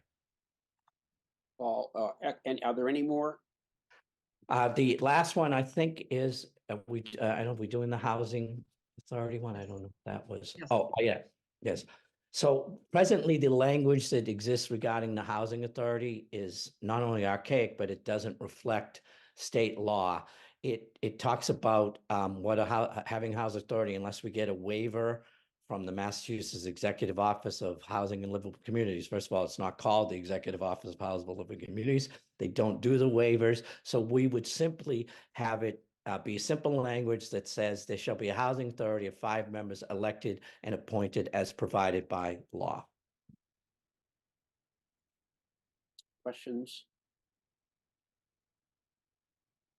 So I guess I have 2 comments. One is to really thank you and your fellow committee members. I know that you guys have been working on this for several years and have put a tremendous amount of effort in, and very, very well intended to clean some of this up.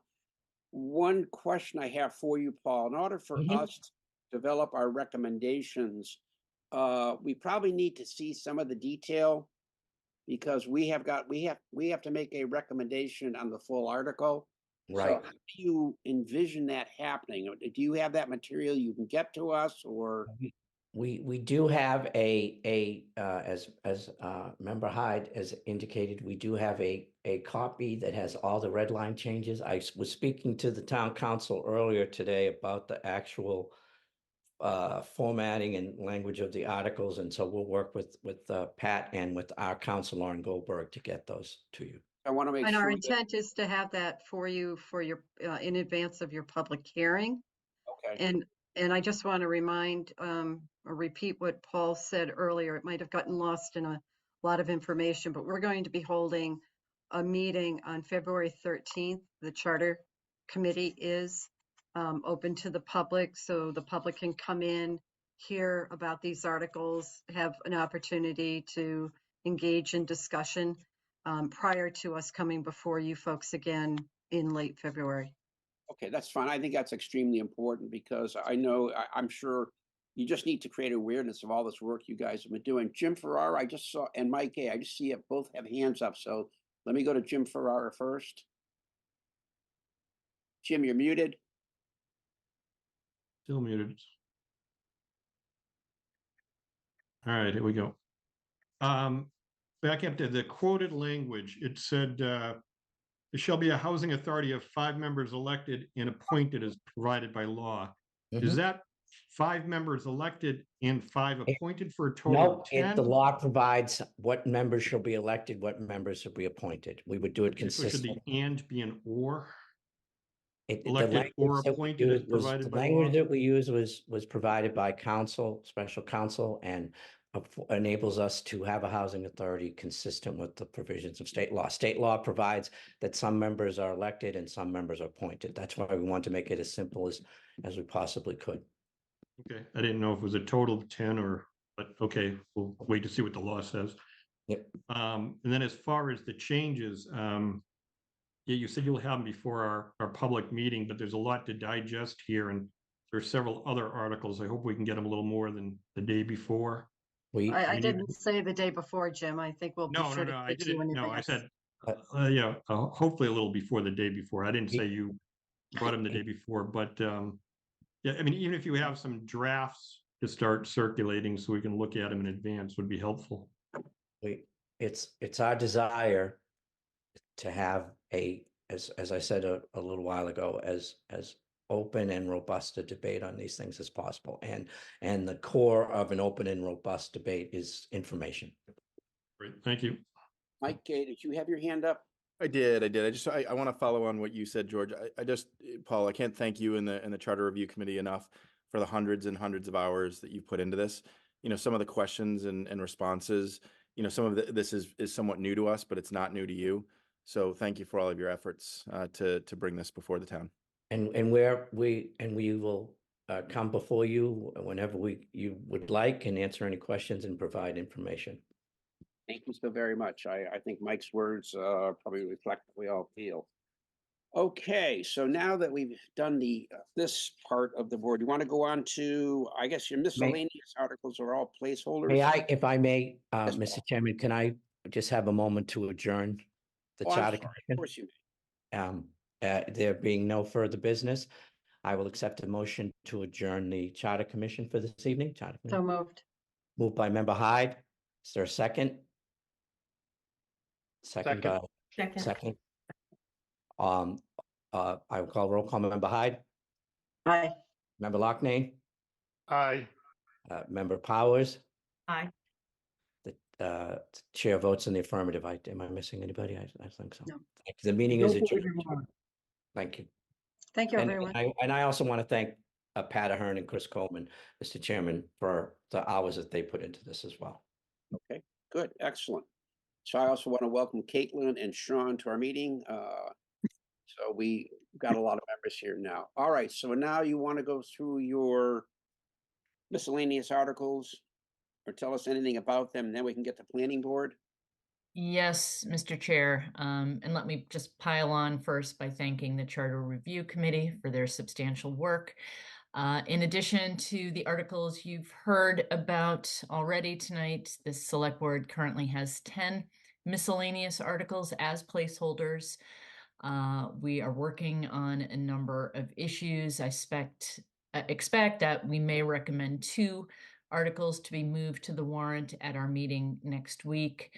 I also expect that we likely will not need a number of these articles, and we will keep you posted on that moving forward.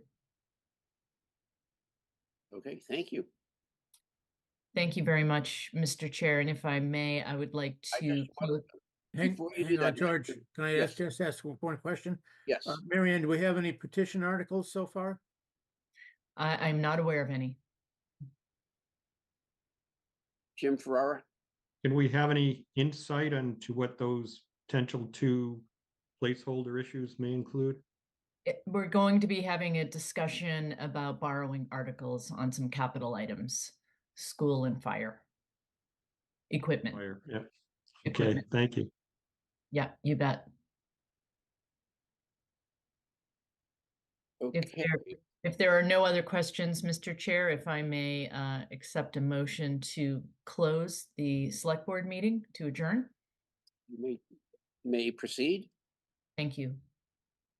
So moved. Okay, so we're going to get ready to move on to the. I just need a second. I'm sorry. Second. Sorry, I had to unmute Marianne. Seconded. No worries, Joe. I'll just do a brief roll call. Joe? Aye. Rob? Aye. And I vote aye as well. Thank you very much, all of you.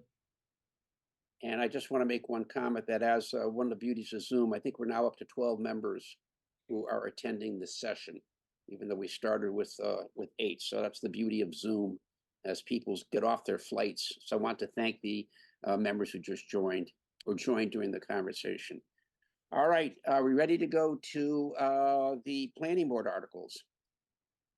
Nora, are you ready to, with your team, to kick it off?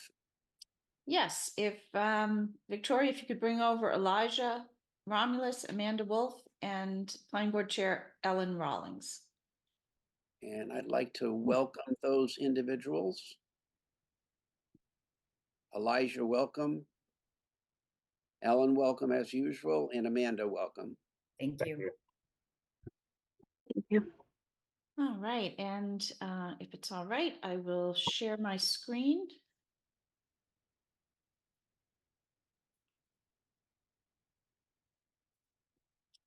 Can everyone see that? Yes, ma'am. Great. So I have a presentation. Many of the slides are the same slides that you saw when the planning board came to you on December 6th to give you an idea of what they had in mind for zoning matters this year. All of the members that were there on the 6th are not necessarily here tonight and vice versa. So I'll go through them very quickly. So for the first area that we discussed was the MBTA Communities Law. In 2020, the state adopted the Zoning Act amendments that required MBTA communities to have zoning ordinance or bylaws that allow for a district of reasonable size in their community where multifamily housing is permitted as of right. So the key components of that law are that at least one district has to be in each community of reasonable size. The district, according to the law, must be within a half a mile of a train station or a bus stop. The housing that's permitted under the district must be suitable for families with children with no age or bedroom restrictions. There must be a minimum gross density of 15 units per acre, and the multifamily permitting process cannot be discretionary. So those were the components of the law itself. Westwood's current zoning has a couple of districts that do allow multifamily use. We have actual projects, developments that have multifamily use. We have University Place, the Pulte Homes condominiums, and Gables Residential, 350 1 and 2 bedroom apartments at University Station. We also have land that's in what we call our Mumford zone. Mumford stands for mixed use multifamily residential overlay district. We have a property at 22 Everett Street that the voters of Westwood allowed to be within the Mumford zone 2 years ago. And that property was recently approved by the planning board for a special permit for development. That development will be a mixed-use development with 160 units of 1, 2, and 3 bedroom apartments. So Westwood's current bylaw requires the Mumford overlay district approvals to be by environmental impact design review application for proposals with up to 15 units per acre and by special permit for proposals that have a greater density than 15 units per acre. For instance, the 22 Everett Street project that was recently approved slightly exceeds 15 units per acre, and so it required a special permit from the planning board. The process, whether it's EIDR or special permit, has a public hearing process with a butter notification. The bylaw contains height, setback, parking requirements. It requires drainage review, lighting review, similar to all of the planning board's review of any institutional, commercial, or multifamily residential property anywhere in town. In the Mumford district, 15% of all the proposed units are required to be affordable, and 85% may be market rate. 10% of the units must have 3 bedrooms, and the special permit process is, as I mentioned, is required for projects that exceed 15 units per acre. So Westwood's current zoning, our Mumford district, has these 5 parcels in it. 2 parcels at Everett Street, 2 parcels that are the Gables apartments at University Station, and 1 parcel that is the Pulte condos. Those add up to 16.16 acres. The MBTA draft guidelines were formally adopted on August 17th, 2023. Prior to that, we had received draft guidelines, and when Westwood's town meeting adopted the Mumford district, we did so under draft guidelines. So we now have a full set of final guidelines that we're working with. And in this final guidelines, Westwood is defined as a commuter rail community. The housing unit capacity equals 15% of our housing stock. In Westwood's case, we have 5,801 units of housing as per the 2020 census. 15% of that equals 870 units of housing. So the Westwood's requirements under the MBTA community guidelines are to adopt zoning that can accommodate a minimum of 870 units of multifamily housing.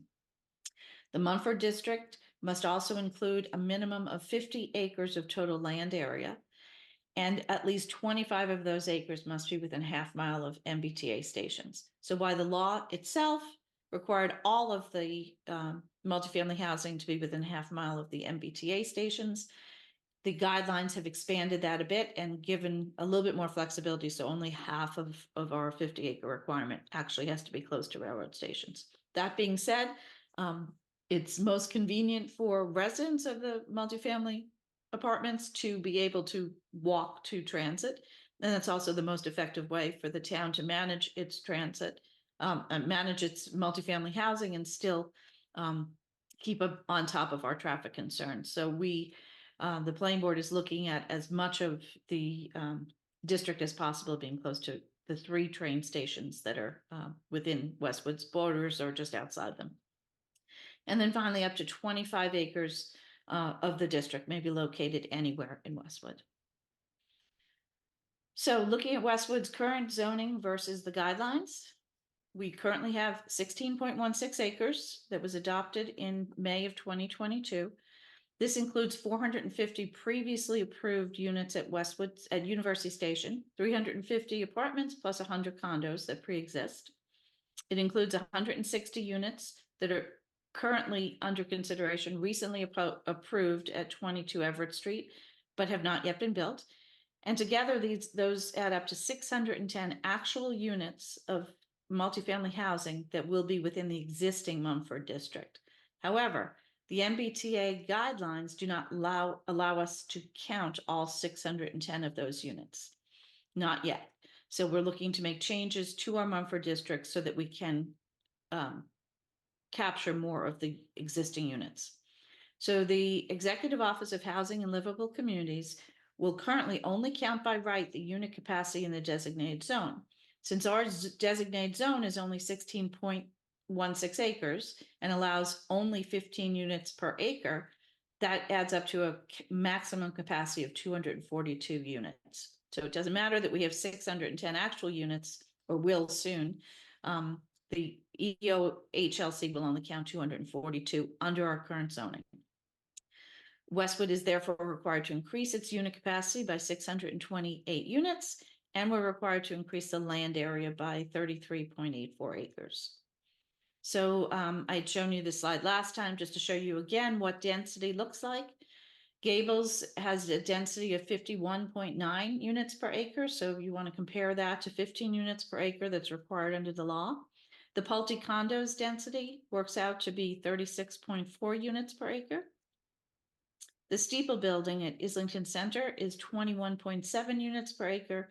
The Colburn School building on High Street is 13.6 units per acre. So somewhere in between those two buildings would be the sweet spot that's required under the state law of 15 units per acre. And then finally, we have the apartments at 321 Washington Street, which are just a little bit under 15 at 12.6 units per acre. And then we have the smaller condo complex at 401 Washington Street, previously 9 apartments, now 9 condominiums. And the density there is 8.6 units per acre. So about half of what the density would have to be in the Mumford district. So the planning board is looking at a new article for Mumford expansion, and they're considering a few different ways of getting there. We first discussed potential option A. That would be to create 2 separate Mumford districts. Mumford District 1 would be designed to get to the minimum acreage goal of 50 acres, and that would have lots that could be developed up to 15 units per acre. Mumford 2 would be a district that would not count towards that 50-acre requirement, but would give us an attempt to get to the high unit capacity we need. And it would do that by allowing development in our commercial zones with mandatory first floor commercial uses and apartments or condominiums above. That was one option that they looked at. They also looked at option B, which was to also have 2 separate Mumford districts. In this case, the first would be similar to the one we have now with 15 unit per acre density. And the second would have a higher density, 35 units per acre. And as I described this when we met with you on December 6th, that could include parcels like the Gables Apartments and Westwood Place condominiums at University Station, with the idea that that would allow us to take advantage of a greater number of units that are actually there added to our capacity. So by setting the density at 35 units per acre, which is less than either of those developments are actually built to, it would allow us to capture a greater number of housing units. At the planning board's first hearing on all its zoning issues on January 9th, they discussed these 2 options and they came up with a third one. The third option that the planning board seems to be leaning towards, and they will discuss further at their next hearing session on January 30th, would have 4 distinct Mumford zones. The first zone would have a 15 unit per acre density. We're calling that the low density Mumford district. The second, Mumford 2, would be considered a medium density district, and that would have a density requirement of up to 20 units per acre. Mumford 3 would be our high density district, and that would have parcels with up to 35 units per acre. And then finally, we'd have Mumford 4, which would be parcels that required ground floor commercial. So you could not have a standalone residential building. This would require buildings similar to the Steeple building or the 321 Washington Street building that have, or the Colburn School building for that matter, that have residences on the upper floors and ground floor commercial. So that's the type of zone that the planning board is leaning towards. Each of the members have developed draft lists of parcels that they would like to discuss for consideration of being added to the Mumford district. And on January 30th, the planning board will have its next hearing session where they will go through each of the parcels that any member had an interest in supporting for addition to the Mumford district. And then we'll go through them and come to a consensus on what the proposed district they will be taking to town meeting. Do you want to take questions on yes, each article individually? Yeah, I would. Questions from the FinCom members? Let me go with Mr. Pareda first, and then I see Mr. Ferrara. Chris? Thank you, Mr. Chairman. Nora, I commend you for your yeoman's work in trying to get the town of Westwood to be viewed as in compliance. This statute is, in my view, a laudable public policy goal. And I said last time that the biggest obstacle, I believe, toward achieving that goal is the Executive Office of Housing and Livable Communities and their unlawfully imposed guidelines. With that said, you've done great work and I applaud your efforts. Thank you. Jim? Thank you. Nora, I'm looking for you. You said there were originally 450 units. I was looking for that slide early on. Let me see. This the one? Anyway, you emphasized the word yet. So you said there were 400, and there it is. The second line down in the current Mumford says includes 450 previously approved units. And you said they're not counted yet. So correct. If we were to accept one of your A, B, or C plans and rezone, would that capture some of those 450 units? So the options B or C would. The first option A would not. So let me just go through those quickly again. Option A would have 2 districts, but it would not, both districts would only have a 15 unit per acre capacity. And so what we would be doing is taking the area of the district, 50 acres, and multiplying that by 15 units per acre. And then we would only come up with the, I don't have it in front of me, what the number is, 50 units times 15 units per acre. It would be shy of the 870 unit requirement. So option A does not seem to achieve our goals. Option B does, and option C does as well. Option B has some land would be rezoned at 15 units per acre, the same as we have now in the current Mumford zone. Some would be zoned at a higher density of 35 units per acre under option B. By having the higher density, you're able to garner more capacity out of the district. And option C has low, medium, and high, and ground floor commercial. So 4 different districts.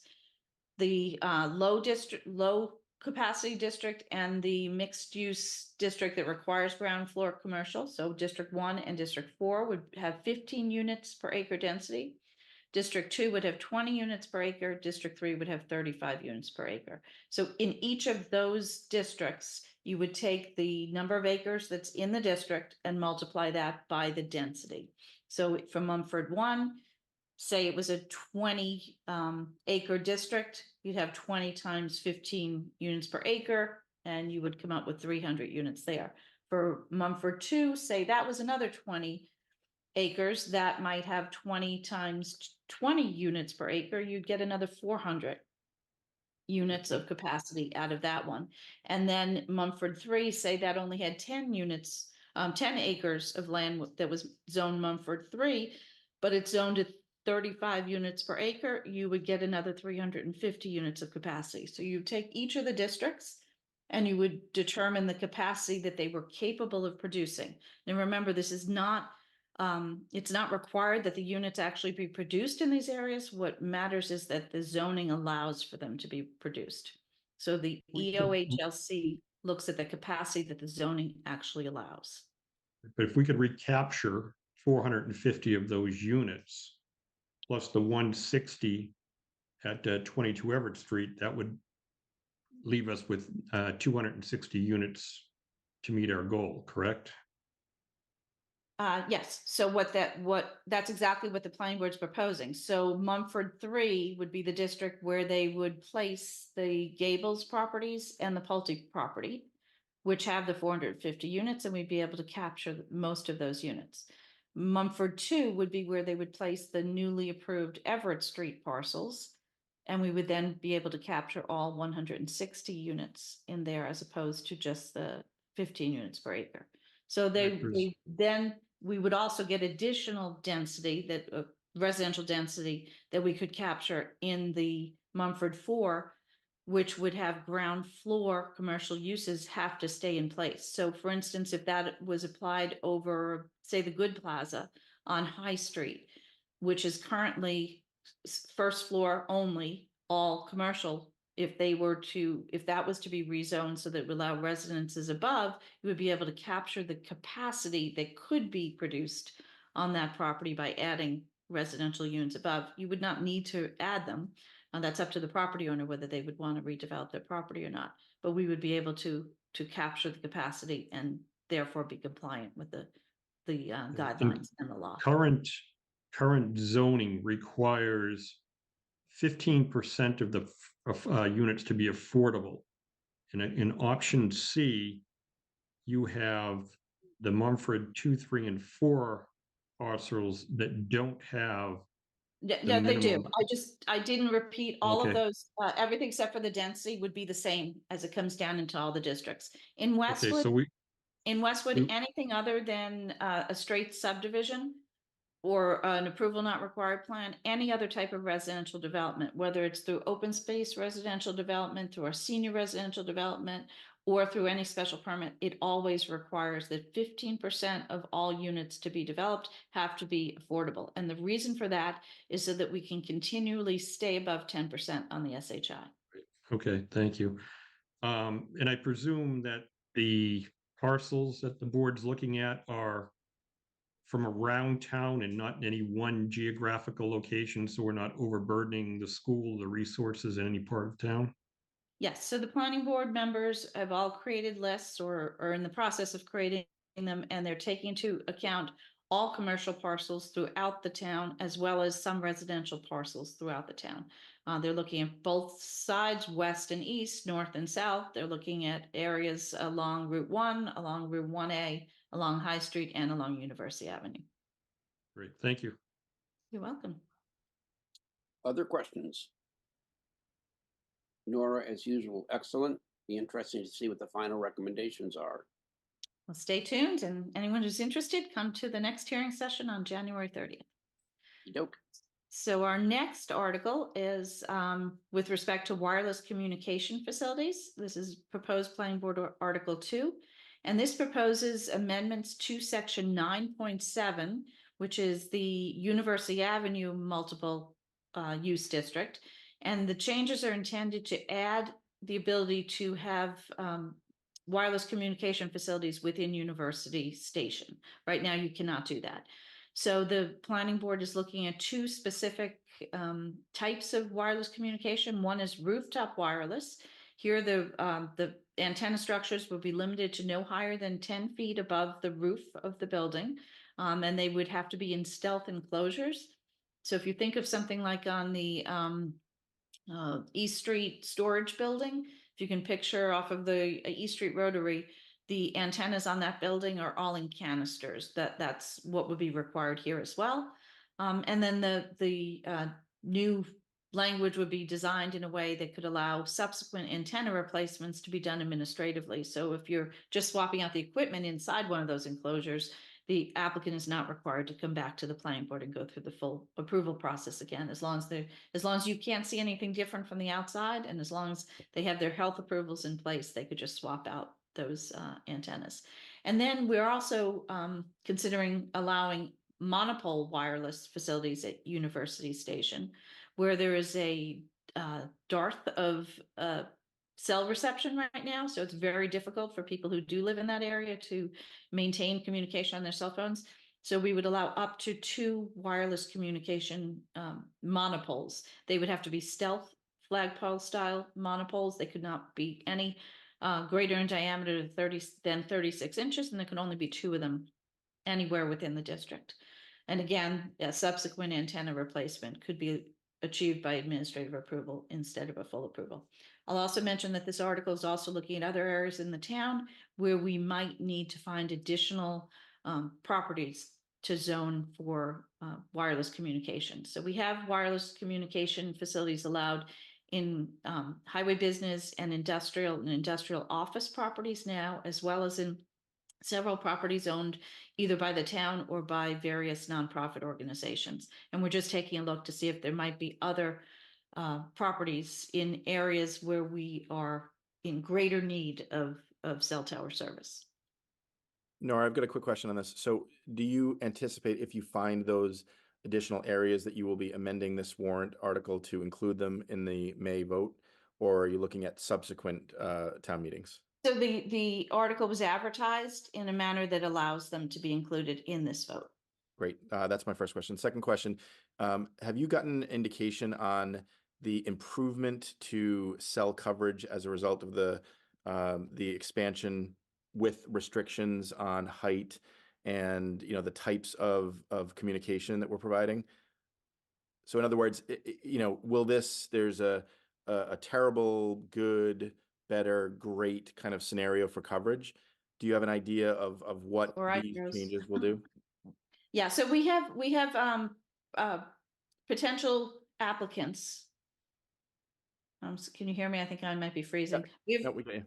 Okay, we have potential applicants at University Avenue, 2 different carriers. One that's interested in putting an installation on the roof of the Gables apartments, and another that's interested in doing something on the roof of the courtyard. And they have both reviewed the article language, the draft article language so far, and it seems to meet their concerns. Awesome. Thank you. Chris, you have a question? Yeah, Nora, this would, if these wireless antennas were actually constructed, this would greatly help our own first responders in this area. Is that a true statement? That's true. And that's one of the reasons we're looking elsewhere in town to make sure that we don't have any dead zones throughout the town. So we're looking at University Avenue because we know for sure that's an area that needs greater coverage. And we know that cell carriers are interested in achieving greater coverage there. But for our public safety communication, we may need to go elsewhere as well. So that's why we've broadly advertised the article, and we're looking with the assistance of public safety officials, we're looking all throughout the town to see if there are other properties that need to be included. That's great. But I question whether a 36-inch diameter monopole is very stealthy, whether you hang a flag on it or not. I don't have any problem with the 36-inch diameter flagpole or monopole. I just question whether or not hanging a flag on it's going to make any less visible. Yeah, it is not the same as the flagpole monopoles that we saw back in 1999 and early 2000s. We had the one behind Roach Brothers. Yes, yeah. Well, we originally had one at First Baptist that was, I think, 12 inches at the bottom and 8 inches at the top, and it truly was a flagpole. That now is, I think, 45 inches wide or something along those lines. The ones at behind Roach Brothers and at Glacier Drive are also very large. So we're trying to kind of strike that balance. 36 inches seems to be a sweet spot right now for what antenna companies can achieve and still have the service that we are looking for. Okay. No, I apologize. One more question. Do the vendors that are looking to put the equipment up, is that specific to a particular carrier, or are these going to be used by multiple carriers? And so with the town, if we are limiting it to 2 in certain cases, would we be making choices on carriers, or is it just more of the service on having the cell towers? So the answer is different whether it's rooftop or monopole. For a rooftop, a carrier puts on their own antennas. So for instance, whether it's Verizon or AT&T or I don't know, Sprint, if they're still around, T-Mobile, they would install their own antennas, apply for their permits and put up their antennas themselves. For a monopole, we encourage up to 4 separate carriers to co-install on a monopole. Great. Thank you. That was helpful. You're welcome. All right, if there are no other questions on that, I'll move on to the planning board's proposed 3rd article, and this one has to do with definitions. So over the years, we hear from the building commissioner whenever there's a definition or a section of the bylaw that doesn't quite work right. And building commissioner Mike Perkins has advised us to several topics that require tweaking of the definitions. Lot width, detached structure, accessory structure. I think there may also be an issue with the rear yard and then combined wall and fence height. In addition, Mike has produced illustrations to be added to the bylaw to help people better understand the average height calculation and the wall and fence height limitations. These are 2 provisions that contractors, homeowners, planning consultants have a hard time understanding. So we think by adding illustration to the bylaw, it'll just make it that much more clear. If there are no questions on that, the next one is proposed Article 4 relating to accessory apartments. This is a very brief article. It simply takes the term floor area that's within the accessory apartment section of the bylaw and replaces it with gross floor area. This is to make sure everyone understands that that's the way the building commissioner reads floor area. When he measures it, when there's an application that goes to the Zoning Board of Appeals for an accessory apartment special permit, it's reviewed by the building commissioner first, and he measures it to make sure that the proposed apartment meets the guidelines, which are between 500 and 900 square feet in most cases for an accessory apartment. And he measures gross floor area, which is from interior wall to interior wall, does not exclude items like staircases and closets. It's wall to wall. So that's just, it's not a change really, it's just a clarification to make sure people understand how we assess the building size in Westwood. The next proposed planning board Article 5 involves map references for overlay districts. Several of our overlay districts, including the Adult Uses Overlay District, the Wireless Communication Overlay District, and the Substance Rehabilitation Facility Overlay District, currently include references to specific parcels that are included within those districts. Those parcels are then shown on the official zoning map, so the overlay district is already mapped out. We've been asked to remove the specific parcel references from the text of the bylaw. And the reason for that is that they're referenced by address and by map and lot number, both of which can change. So a property owner can request a change of address, and often that's the case, especially if it's on a corner. They might want their address facing one road or the other, and plat and map numbers change whenever there's an approval not required plan. It's not an uncommon occurrence. And in fact, they're also identified by property name. And we have some properties that are referred to, for instance, in the Wireless Communication Overlay District, there's a reference to the Westwood Lodge. The Westwood Lodge no longer exists. The address that property had been under before no longer exists either. And the plat and lot has changed. So our bylaw is obsolete because of that.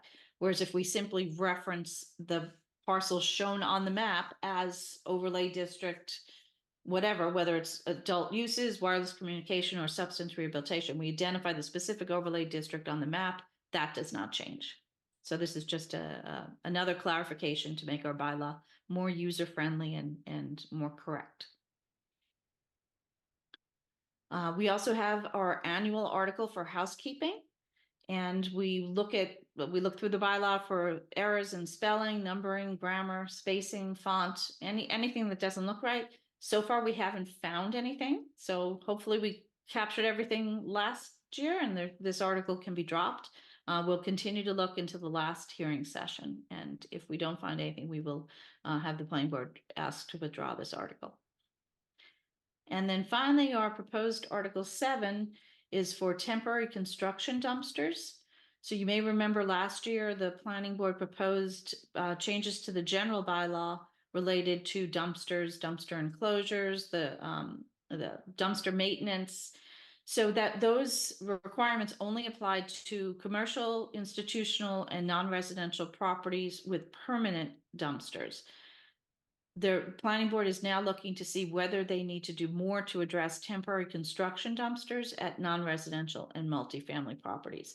The Board of Health recently adopted regulations to address the planning board's concerns, and we just have to have the planning board review those regulations. And if that's sufficient, they will withdraw this article. If they don't feel that the Board of Health regulations have accomplished what they believe is necessary to make sure that all dumpsters are properly maintained and there's no leaching from water getting in a dumpster and potentially hazardous chemicals coming out of the dumpster into the ground. If they think the Board of Health regulations are sufficient, this article will be dropped. And if not, it will be brought forward. So this one is still at the drafting stage. And that's it. So the planning board will have its next planning board public hearing. It'll be continued to January 30th at 7 p.m. via Zoom. And for anyone who's interested, you'll find the link to the planning board hearing on the town webpage. Nora, as usual, thank you so very much for a very thorough presentation. You're very welcome. With that, I think we are pretty much finished going through the articles in front of us. I'm sorry about that. The only update I have is to remind everybody, please, I hope you are scheduling your subcommittee meetings because that work is rapidly approaching. And let's see, the other thing I will mention, I think as the chair of the select board mentioned, there is that special town meeting tomorrow. So hopefully we'll get folks to show up. Chris, do you have any vice chair updates? Nothing from me. Okay, with that, I think we need to ask if there are any public or questions or any press questions. Any questions from the public? Victoria, do you see anything? There's questions from the Q&A from one of the residents, Fran Fusco at 20 Pine Lane. She said, asking the residents to give up the right to choose the person who runs our elections without articulating a solid plan for voters to evaluate is not okay. Who will be the appointee? Chris Coleman? If the town administrator can recommend an appointee for the Concom and yet not know if he has any environmental experience, why should the residents hand over the power to choose the town clerk? We do not need more journalism at town hall. And she also stated, I feel Jim Farrell's idea of making an annually elected office like the moderator. The concern is leaving this in the hands of the town administrator. Thank you for your comments. It was a healthy discussion, and that adds to it. Are there any other questions, Victoria, in there, or comments? No. Okay, all right. Can we get a motion to approve the minutes?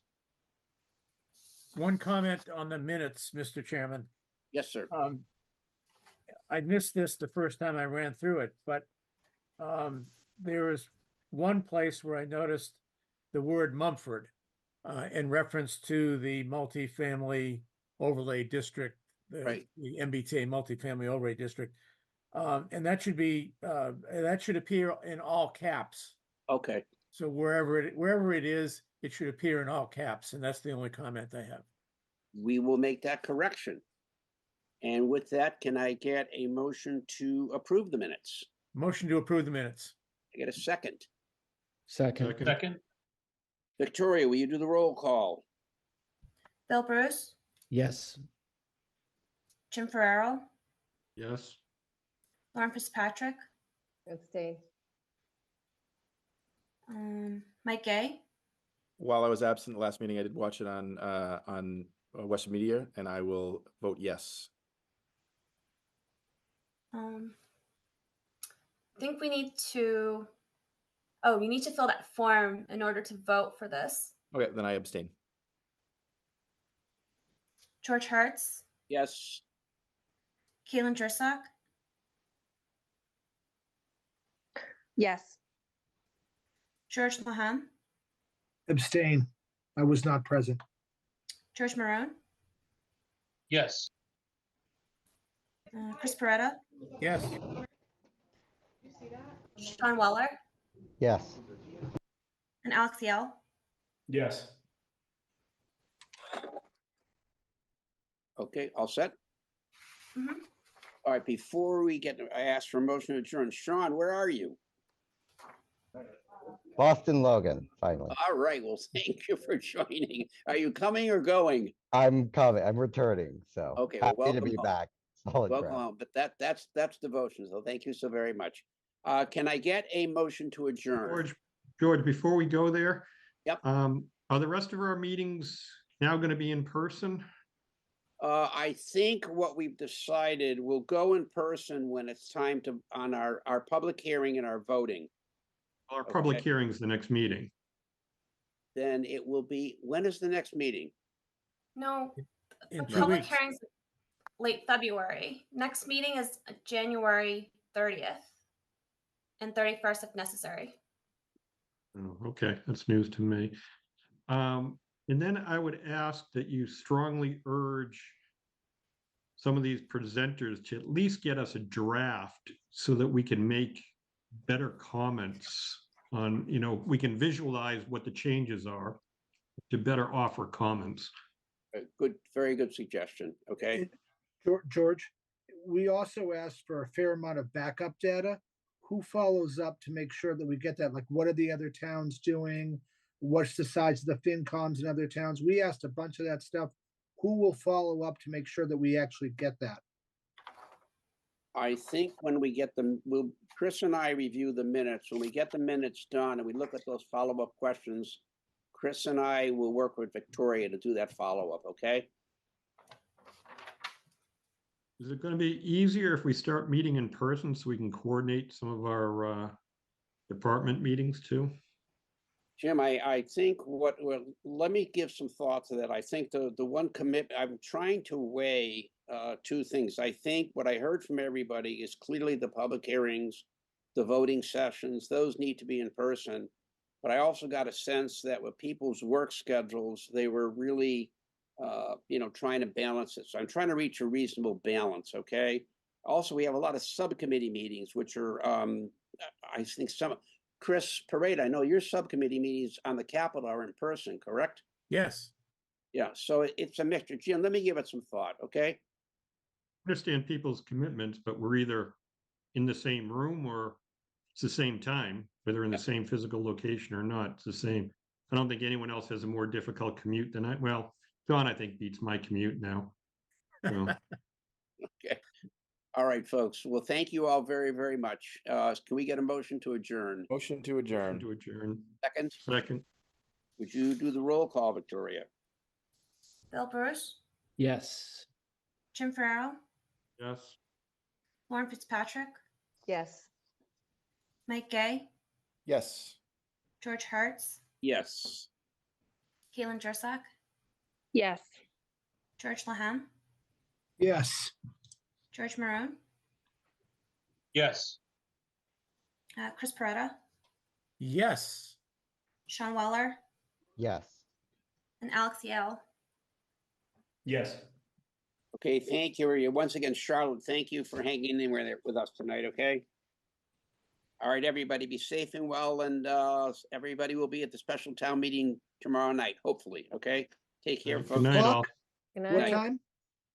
It's 6:30. 6:30 is 6:30. check-in. 6:30 is checking. I was told it was 5:30 was checking. Let's check in. I think the meeting starts at 6:30, okay? No, okay, Okay. don't listen to me. Check-in starts at 5:30 and the meeting is scheduled for 6:30, but I saw something that said the meeting will begin as soon as we get a quorum. Oh, really? Okay. No, the That's meeting not is right. not going to start. The meeting is not going to start before 6:30. I don't believe they can start before No, they 6:30. cannot. Just to be clear, the